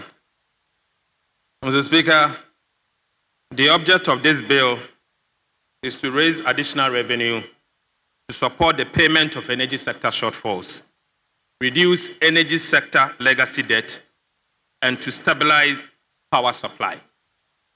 Mr. Speaker, the power sector is the biggest economic and fiscal risk we face presently. It could lead to a major crisis if we fail to confront it head-on. The challenges in the energy sector are quite enormous, emanating from debt, shortfalls, insufficient gas, and inefficiencies. The total energy sector debt as at end March 2025 stands at $3.1 billion. This amount includes amount owed to independent power producers, state-owned enterprises, fuel suppliers, and fuel suppliers. Right, Honourable Speaker, as a result of non-payment of bills owed to ENI and Car Power, the World Bank IDA guarantee of $512 million and GMPC guarantee of $120 million were completely drawn down in the year 2024. Therefore, Mr. Speaker, the government is required to find an additional $632 million to restore these guarantees. Mr. Speaker, a minimum of $3.7 billion is needed to clean up the overall energy sector indebtedness for us to have a clean slate. Right, Honourable Speaker, Ghana's electricity sector has experienced a significant shift over the years, with the country now heavily reliant on thermal power generation to supplement the hydroelectronic sources. The cost of liquid fuel to power the thermal power plant is not included in the current electricity tariff build-up, resulting in a significant revenue shortfall for the procurement of liquid fuels.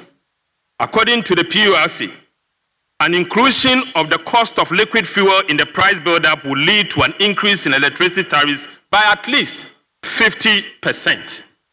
Government considers that this would have a significant negative impact on firms and households, and so this cannot be an option.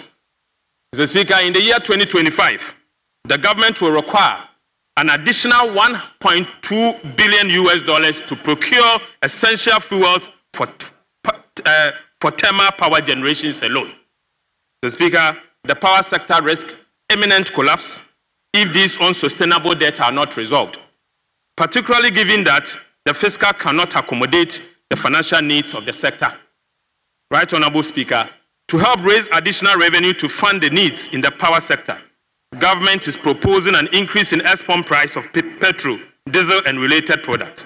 The impact will be absorbed by the gains made from the strong performance of the Ghana cedis. Mr. Speaker, I repeat, the impact will be absorbed by the gains made from the strong performance of the Ghana cedis. And this will mean that consumers will not have to pay extra for the price of petrol and diesel beginning today. Right, Honorable Speaker, our simulations suggest that there will be no increase in the export price of petrol and diesel in the next window beginning today if the levy is imposed. This is because of a strong Ghana cedi. Right, Honorable Speaker, the levy will serve as a dedicated source of funding to the power sector, and the proceeds will be earmarked for the procurement of essential fuel for power generation. Mr. Speaker, this will ensure that Ghana enjoys stable electricity. Given that the current electricity tariffs paid by consumers does not include the cost of fuel used for the power generation. Mr. Speaker, the decision to impose a levy on petroleum prices is based on the need to find a balance between ensuring stable power supply while promoting the financial sustainability of the sector. This bill, Mr. Speaker, seeks to make a modest increment to the existing levy to augment the energy sector support account and to ensure the availability of fuel to back up power generation. Right, Honorable Speaker, I submit that this is urgent, and so there is the need for the committee to take it through the necessary processes. I so submit. Thank you. And the certificate of urgency, I so submit. Honorable members, I intend to refer the bill.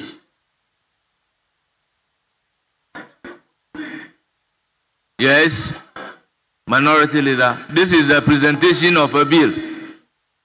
First reading.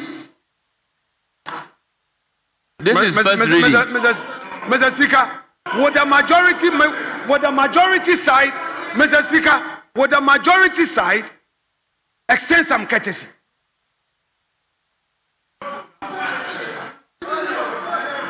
Mr. Speaker, Mr. Speaker, Mr. Speaker, Mr. Speaker, Honorable Minority Leader. Mr. Speaker. Honorable Minority Leader. Mr. With Speaker, all due respect. Mr. Speaker, would the Interior Minister show some courtesy? Would the Interior Minister show some courtesy? Honorable Minority Leader, would you show I some employ both courtesy? of you to resume your seats. I employ both of you to resume your seat. Humbly resume your seat. Mr. Speaker, you called me. Humbly resume your seat. The both of you kindly resume your seat with all apology.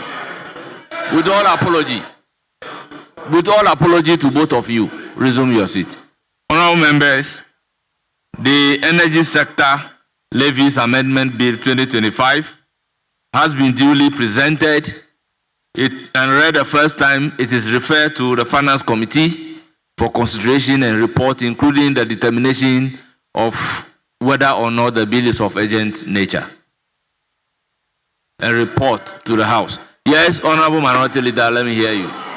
Mr. Speaker, with respect, the surprises are becoming one too many. Mr. Speaker, how can the Finance Minister in one breath repeal e-levy and reintroduce e-levy? Mr. Speaker, Mr. Speaker, we went into conclave.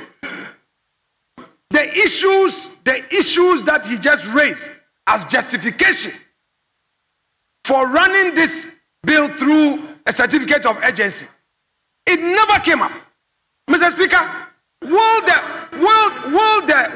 Interior Minister, who was up challenging me, ask the Finance Minister to tell us under what rule he came under? Mr. Speaker, what is the precedent that is being set?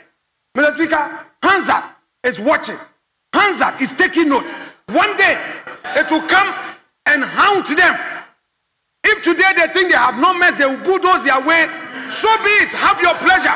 But bear in mind that someday what you are doing will come and haunt you. Mr. Speaker, with all the justification, what stopped him from engaging this side of the house? This morning, I must be honest that the majority leader whispered to me that something of urgent importance, of urgent value would come. Mr. Speaker, it is only important that we engage and you let us know. You come with your justification. You came here to present your budget. You presented your budget saying you are not going to introduce new taxes, new levies. Then you turn around, you say you are repealing e-levy. You are all over the place. Now you are bringing back e-levy. And then you say that the Ghanaian public will not feel it. Mr. Speaker, you repeal e-levy, reintroduce e-levy. That's what you are doing. What are you? This is the e-levy. You have introduced e-levy. Then you say that you run it through certificate of urgency.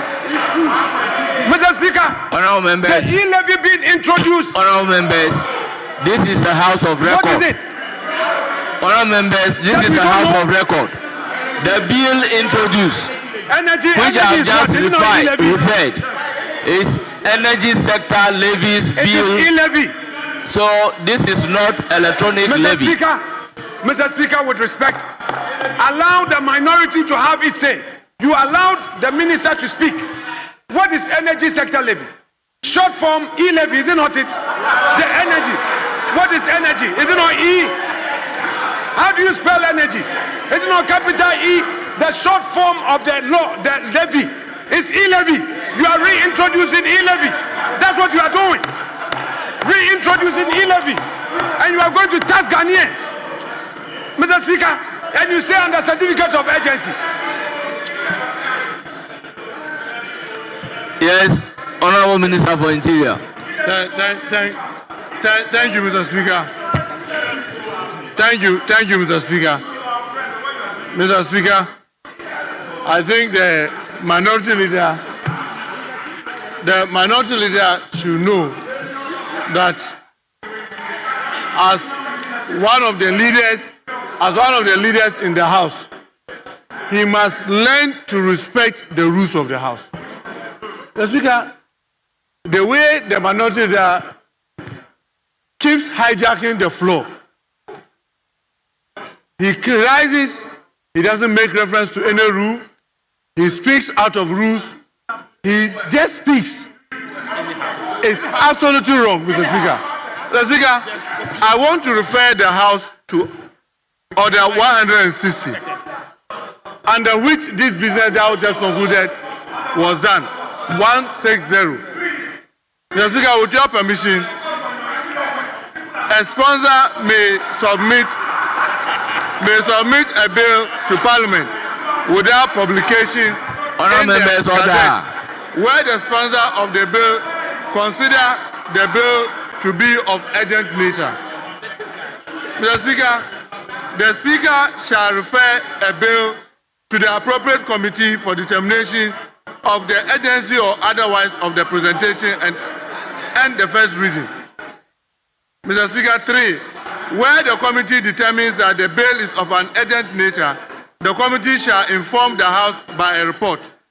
Where it is determined by the appropriate committee of the House that a particular bill is of an urgent nature, the provision of Article 106(13) shall apply, and the bill may be taken through all the stages in one day. Mr. Speaker, this is where my worry is. After you have referred this to your committee, reading 160, it does not give any other member any window of opportunity to just get up and speak about what has been referred. You can only wait and go to the committee, make your argument at the committee. When the report comes, that's when you debate it. But Mr. Speaker, the way the minority leader is behaving, what he's simply doing is that he is turning the rules of this house upside down, and he gets up and speaks anytime he wishes. But Mr. Speaker, with the greater respect, we need to bring the minority leader to order for him to understand that no, this house is governed by rules, and he cannot be speaking out of rules and be behaving as if he's a small child who has lost his food and therefore is behaving anyhow. So, Speaker, let's get him to act in order because he's completely out of order. Thank you, Mr. Speaker.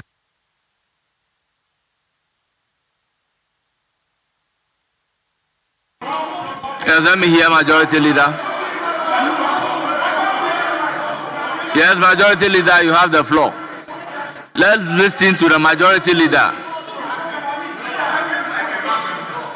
I am giving the floor to the Majority Leader.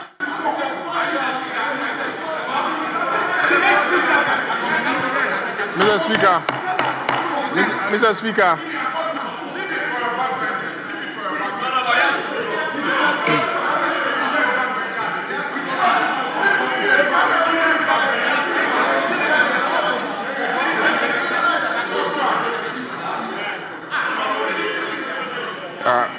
yes, Majority Leader, you have the floor.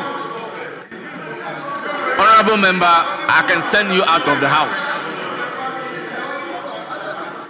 You cannot sit down and be making noise. You are making noise.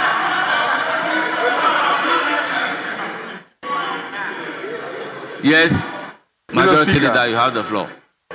I think the bill has been referred to the committee. I just think that for the records, what is before us is not the e-levy. What is before us is the Energy Sector Levy Amendment Bill. And basically, it is saying that Ghanaians should give one Ghana cedi each when they buy a liter of fuel so that we can end doomsday. That's all. One cedis. All of us should contribute 1 cedis. Just 1 cedi per, so that we can end doomsday. 1 cedi. Each of us, when we buy fuel, 1 liter. The prices are going down. 1 cedi. And Mr. Speaker, it is not e-levy.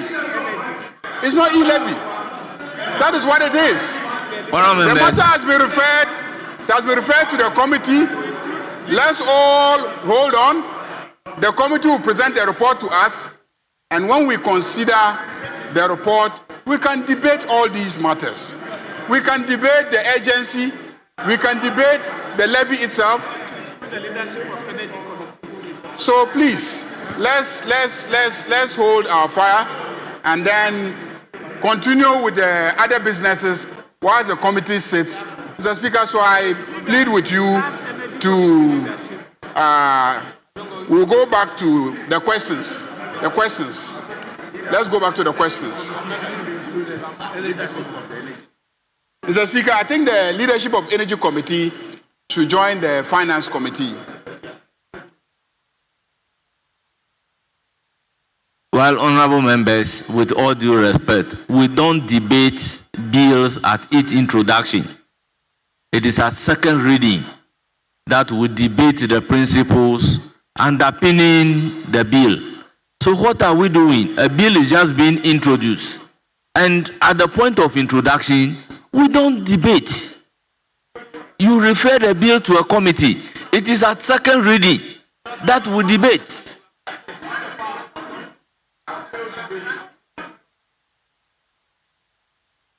Honorable Minority Leader. Mr. Speaker, I believe that each one of us here has a right to express a view. Mr. Speaker, one of the things we can all do to bring peace to this house is when we patiently hear one another. I got up and you recognized me, and it was not for me to say I want to debate it. Mr. Speaker, I expressed a concern. And the concern was because we always meet at conclave. Whatever we do in this house, there's always a pre-sitting discussion. The issue never came up. I only saw an order paper addendum being sprung as a surprise on us. It was a reason why I got up. Mr. Speaker, now, for Honorable Muntaka Mubarak, Honorable Minority allow Leader, me to finish. you know, you would have been justified if you said exactly that. But you went further to say they are introducing e-levy. Mr. Speaker, may I finish? Mr. Speaker, you heard him in silence. Please hear me too. Mr. Speaker, for the Honorable Muntaka Mubarak, who I so much respect, to be on his feet, to use certain words the way he did. Mr. Speaker, I thought that Honorable Mahama Yarga, getting up, would use the opportunity to address it. Because, Mr. Speaker, he has been in leadership before. I will not want any of my colleagues here to be disrespectful to you. Never. We're here to debate. All I was saying was that the matter did not come up at pre-sitting. The majority leader whispered to me that the finance minister will bring up something. The energy minister had whispered to me that we would engage. All I was trying to draw the attention of the House to was that we were not pre-informed. For you to get up and to attack my person, that anytime I get up, I don't just get up to speak, I get recognition before. And if you, Muntaka Mubarak, who I so much respect, today you are Interior Minister, you want to hijack the leadership and then attack me? No, please, colleagues, all of you at the back bench, you know, one of the things I don't do is to disrespect you. Please, let's put all things aside, please, with respect. We are colleagues. If I raise the issue and you don't agree, get up and respond. I have been in that black seat before. I don't disrespect colleagues, and I am surprised.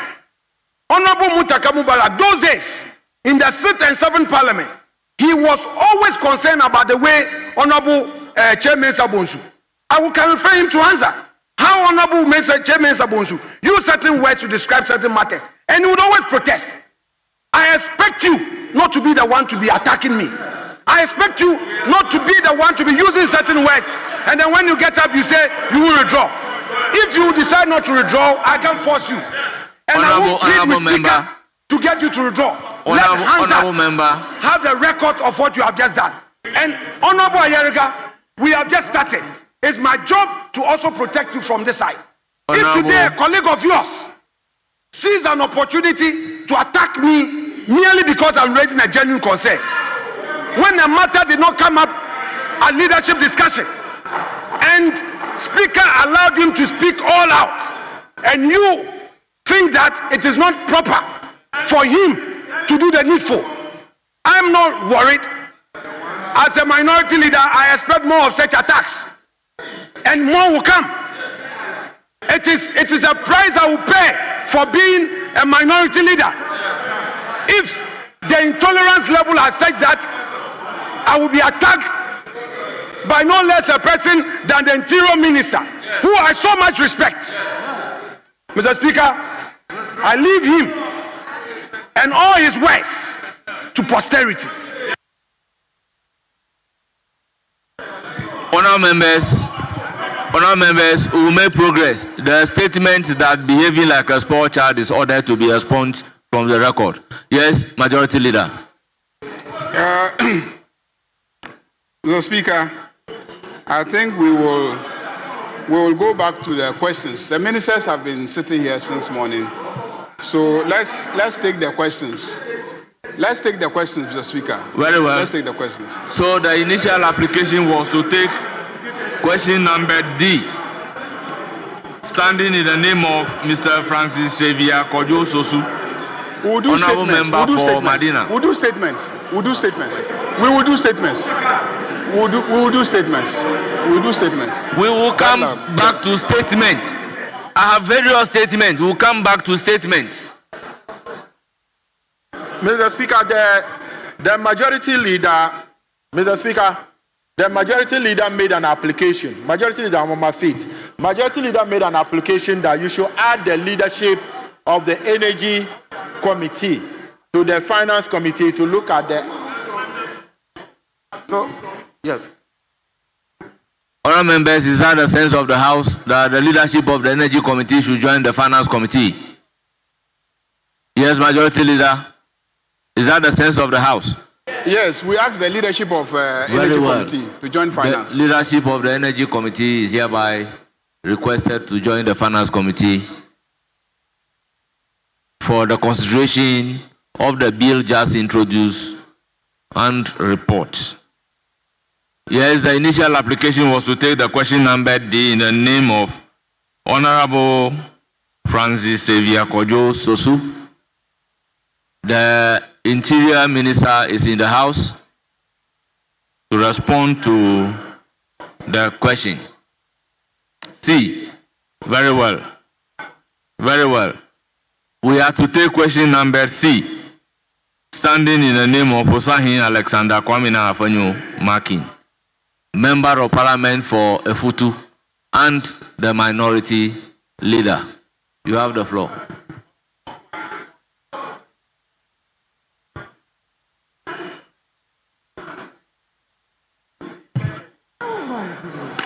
Mr. Speaker, I think that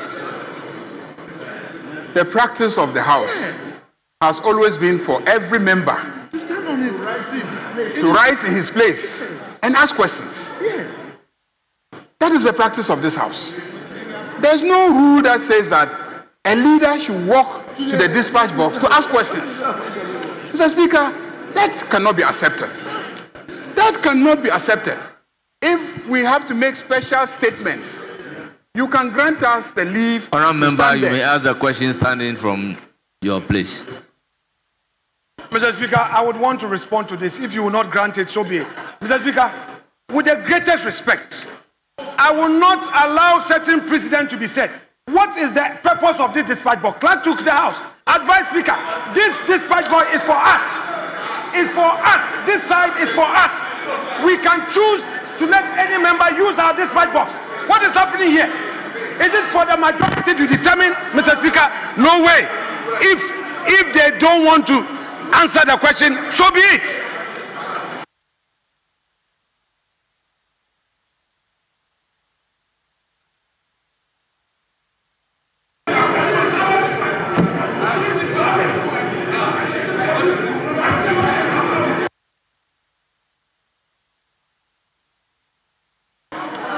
Honourable members, honourable members, honourable members, order. Honourable members, the rule is very clear that a member rise in his place to speak. The dispatch box is really for the ministers. But when leaders are going to make special statements, then they can make the statement using the dispatch box, not when they are to ask questions. Our members, the rule is very clear. So let's follow the rules and operate within the ambit of the rules. Unless I am shown the order under which a leader is supposed to ask questions from the dispatch box, unless you point at the order for me.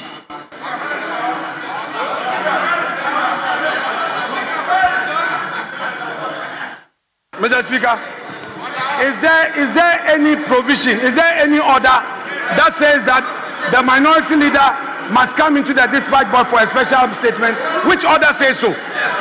Which order says so? Tell us which order. Mr. Speaker, let us stop what we are doing. Let us stop what you are doing. One day, it will come and hand somebody. This dispatch box is for the minority. They have theirs. Honorable Minority Leader, if you won't take your chance to ask the question, may I move to another question? Mr. Speaker, if it is your pleasure Minister to allow him to do responsible so, for Interior, you may now take the question from Honorable Xavier Kojo Sosu. Honorable Xavier, you have the floor.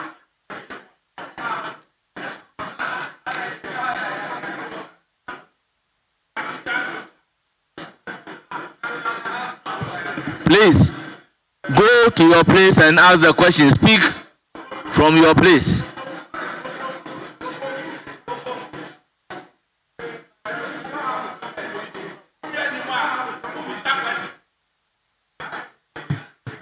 Thank you very much, Right Honorable Speaker. Mr. Speaker, I rise to ask the Minister for Interior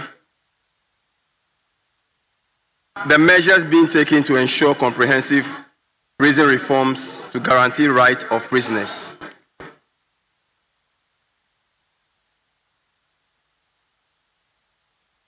Yes, Honorable Minister, you have the floor. Thank you very much, Mr. Speaker. Mr. Speaker, the Ghana Prison Service, besides securing prisoners in custody in terms of safety and security, also provide a conducive opportunity for their reformation and rehabilitation. Mr. Speaker, the service is executing this mandate. In executing this mandate, Mr. Speaker, is guided by the vision of building a world-class service to attain sustainable public safety through excellence in corrections management. Over the years, Mr. Speaker, the service has achieved many milestones, including improved human resource base, enhanced collaboration with stakeholders, improved health care for officers and inmates, as well as improved rehabilitation and reformation programs for inmates. Whilst these achievements are remarkable and worth celebrating, there is still more to be done to bring the service at par with international best practices, to ensure that the socio-economic rights of the population, especially the less privileged, including the incarcerated, are met, and to further consolidate and sustain the gains Ghana has made regarding international human rights promotion agenda. Equal and adequate attention is being given to prison inmates across the entire country. Right Honorable Speaker, to enhance the safety and security of the prisons, many measures have been taken by the Ghana Prisons Administration. These include: 1. Enhanced classification of prisoners. Prisoners upon admission are classified based on their criminal history to avoid contamination of other inmates who have low criminological tendencies, and for purposes of effective rehabilitation and placement to address their needs, capacity, and disposition. The service, Mr. Speaker, with support from the United Nations Office on Drugs and Crime, has developed a customized classification tool in line with the UN standard minimum rules for treatment of prisoners. 2, Mr. Speaker, enhanced guidance, counseling, and moral education where the chaplaincy and counseling units have been revamped in all prisons to assist inmates to overcome their social and psychological challenges. More professionals such as psychologists, chaplains, imams, and counselors have been employed to offer moral guidance to inmates and to reshape their conscience towards change in behavior and reintegration. 3, Mr. Speaker, delivery of health care to inmates and the entire prison community, which is done by collaboration with faith-based organizations, NGOs, and CSOs, international development partners, and private sector. This has led to increased enrollment of inmates on the National Health Insurance Scheme, resulting in improved access to the health care by inmates, reduced cost of treatment and management of inmates with chronic diseases, and reduced mortalities among inmates.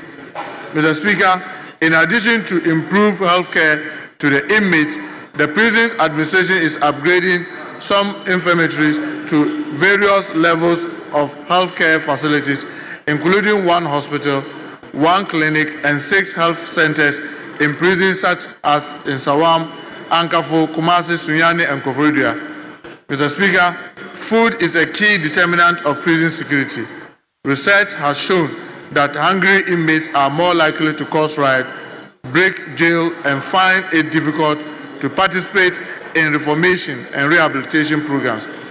The prison service intends to embark on agricultural activities to provide food to inmates in very difficult times when food contractors withdraw supply due to delayed payment of food bills. Currently, Mr. Speaker, about 40% of prison ration is obtained through prison agriculture. In addition to pipe-borne water in the prison, the service has taken steps to enhance access to potable water and sanitation, including the drilling of mechanized boreholes, installation of polytanks and water reservoirs, improved sanitary conditions through effective management of solid and liquid waste to prevent outbreaks of diseases, and regular fumigation of the prison facilities. Mr. Speaker, the prison administration, being mindful of the importance of education of prison inmates towards achieving the objective of reformation, rehabilitation, and reintegration, goes all out to ensure that inmates have access to education in all forms. Thank you, Mr. Speaker. Thank you very much, Honorable Speaker. Yes, Honorable Member for Madina, any supplementary question? Mr. Speaker, my supplementary question relates to our recent visit to the prison where we had inmates who had just completed school and some even graduating with first class, showing the rehabilitation. Please ask supplementary question. If you don't have any supplementary question, kindly resume your seat. Mr. Speaker, thank you very much for the information provided by the Honorable Minister. Thank you. Thank you very much.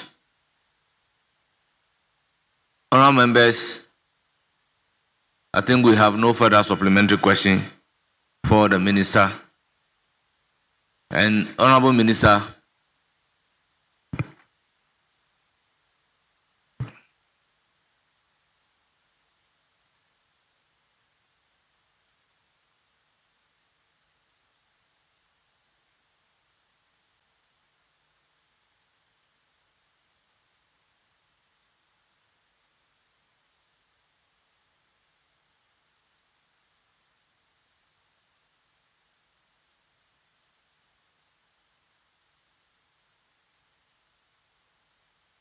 yes. Honourable Minority Leader, will you ask your urgent question?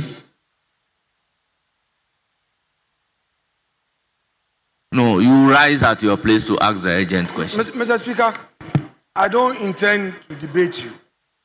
I am opposed to the application from my colleagues for a simple reason that we have two dispatch boxes. One for the majority, one for the minority. In leadership, Mr. Speaker, I will not encourage a president that one day will come and haunt us. We, the five of us, at any point, if we want to use, or any of our members with the leave of leadership and with the indulgence of Speaker want to use the dispatch box, this side is for us. Now, for a member to say that there is an express provision in the standing orders, so a leader, if he chooses to be in the dispatch box to ask his question, he cannot, and he's being stopped. Mr. Speaker, I will not challenge you. I want everything to be for the record. I won't challenge you. I would protest and sit down. I won't challenge you because this is strange. This is our dispatch box. This is ours. What are we doing to our democracy because somebody has overwhelming numbers? No problem, Mr. Speaker. If you accede to them, I will sit down. No problem. But it is sad. Let's be careful what we are doing to ourselves. This is our dispatch box. You are to rise and ask your question. Would you ask the question? Mr. Speaker, with respect, thank you very much. Mr. Speaker, with respect, I rise to ask the Minister of Interior the circumstances surrounding the raid on the residence of the former governor of Bank of Ghana, Dr. Ernest Addison, by 20 heavily armed operatives led by Richard Jakpa, Director of Special Operations at the National Security Secretariat, on the morning of Wednesday, 19th March 2025. Thank you, Mr. Speaker. Yes, Honorable Minister. Your response to the question.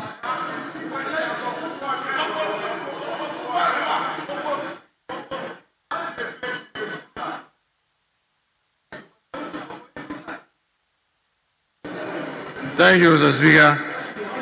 Mr. Speaker, on the 19th of March 2025, a joint operational team comprising personnel from the National Security Secretariat and law enforcement agencies conducted an intelligence-driven search operations at the residence of the former governor of Bank of Ghana, Dr. Ernest Addison.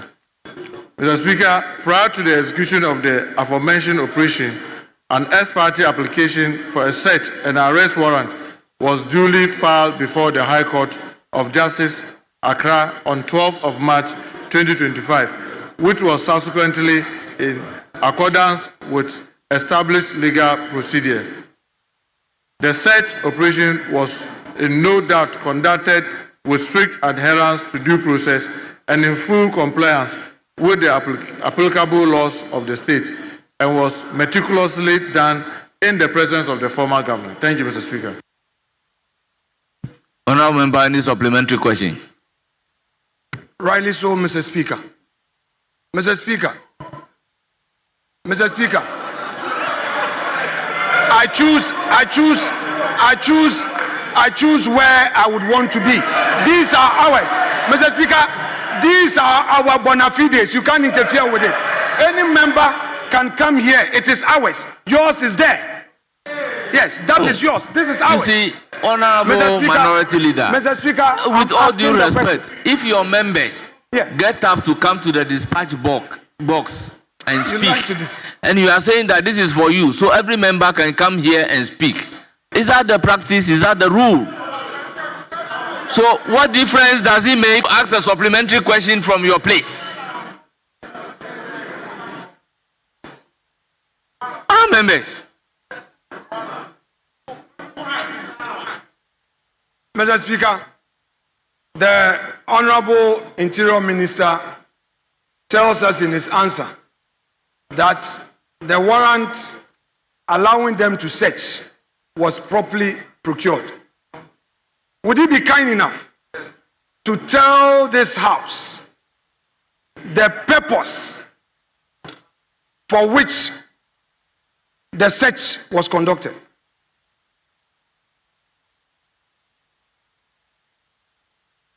The purpose for which the search was conducted? Mr. Speaker, it was to aid an existing investigation. Thank you, Mr. Speaker. Thank you, Honourable Minister. Mr. Speaker, the minister can choose to be evasive. That is his own matter. How can you be general? Honourable Minority Leader, you don't dictate the answer that the minister is supposed to give to your question. So why lies the case that the minister can choose to be evasive? Mr. Speaker, he is my former friend, and he knows. He's a former friend. Mr. Speaker, if he says that there was a court, an application to the court, what it presupposes is that there was an affidavit accompanying. Mr. Speaker, you see the Attorney General. Honourable member, he has provided the answer. Do you have any further supplementary question? Mr. Speaker, what he is saying is that there was an investigation and they deposed to an affidavit. An investigation is not at large. There must be a reason, a particular reason for which you go to a man's house to search. Are you aware? Are you aware that when the officers got to Dr. Addison's house, they said they were looking for cash? Are you aware? Honourable member, that cannot be a supplementary question. Mr. Speaker, with respect, is the minister aware that upon entering the premises of Dr. Addison, the officers did not comply with the terms of the search warrant? And if he's unaware, would he be surprised? Honorable member, the officer has never said anything about complying with the warrant terms or not. Supplementary questions must flow from the answer given by the minister. Mr. Speaker, the minister said, Mr. Speaker, the minister said the officers who executed the search warrant complied. These were his words. He said they complied. Mr. Speaker, he said they complied. They did so in accordance with law. I have heard they went with a warrant. Mr. Speaker, he has his answer. Can he share it with you? Because he said they complied. And I'm saying, would he be surprised to hear that they did not indeed comply with the terms of the order as he's telling this house? Yes, Honorable Majority Leader. Mr. Speaker,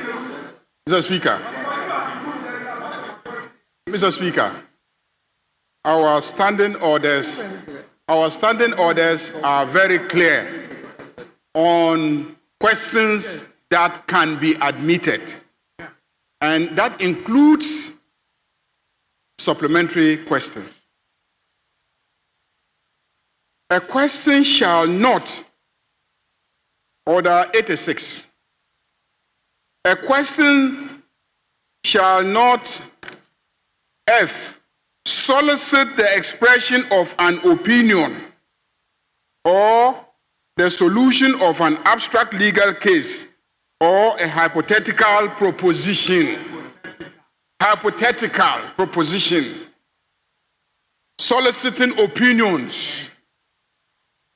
All the questions that he's been asking are soliciting opinions, raising hypothetical questions, making charges that he cannot substantiate.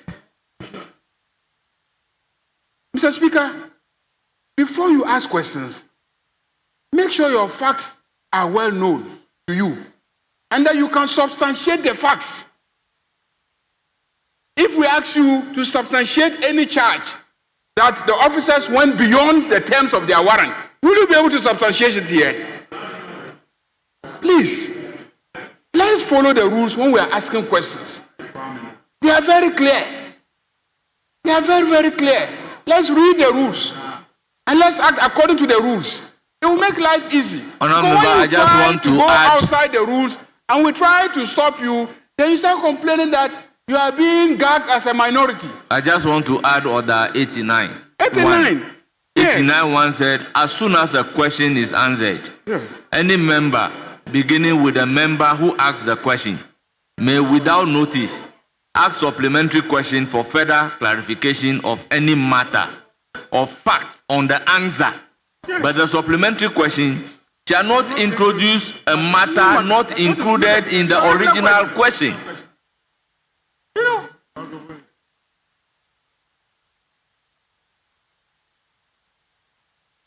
So let's operate within the rules. Mr. Speaker,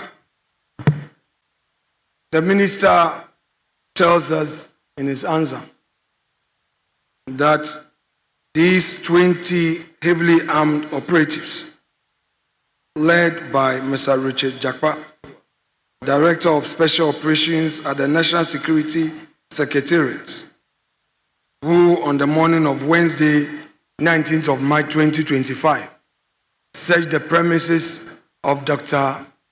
Addison, the former governor, did so within the law.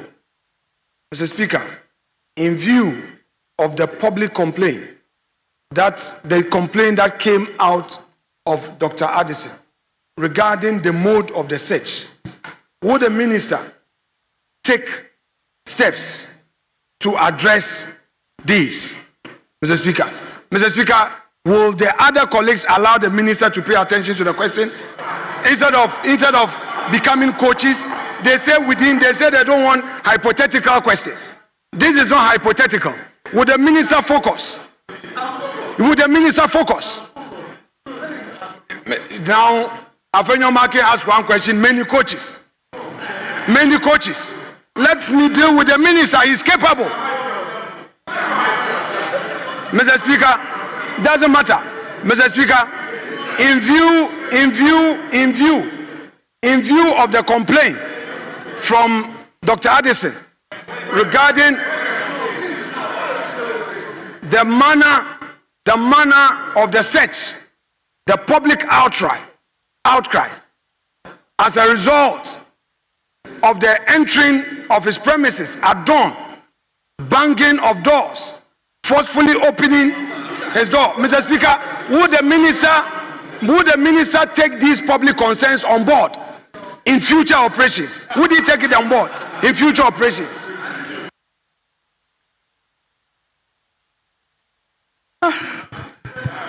Thank you, Mr. Speaker. Mr. Speaker, so far as I'm concerned, I have neither received a complaint from Dr. Addison or any member of the public about the operation that was carried on the said day. Thank you, Mr. Speaker.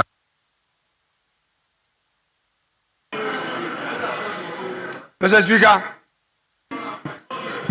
it is very rich. It is very rich. Honorable Leader, be reminded of Order 89 too. Very well, sure. Mr. Speaker, I'm concluded. I don't have anything more apart from the last thing that I'm going to do. Mr. Speaker, it is very rich that the minister is telling this House that he is not head of any public outcry regarding this action by the national security operatives. Be that the case, would he want to reach out to Dr. Addison to follow up on the excesses of the action of the national security operatives? Would he follow up? Honorable members, question overruled.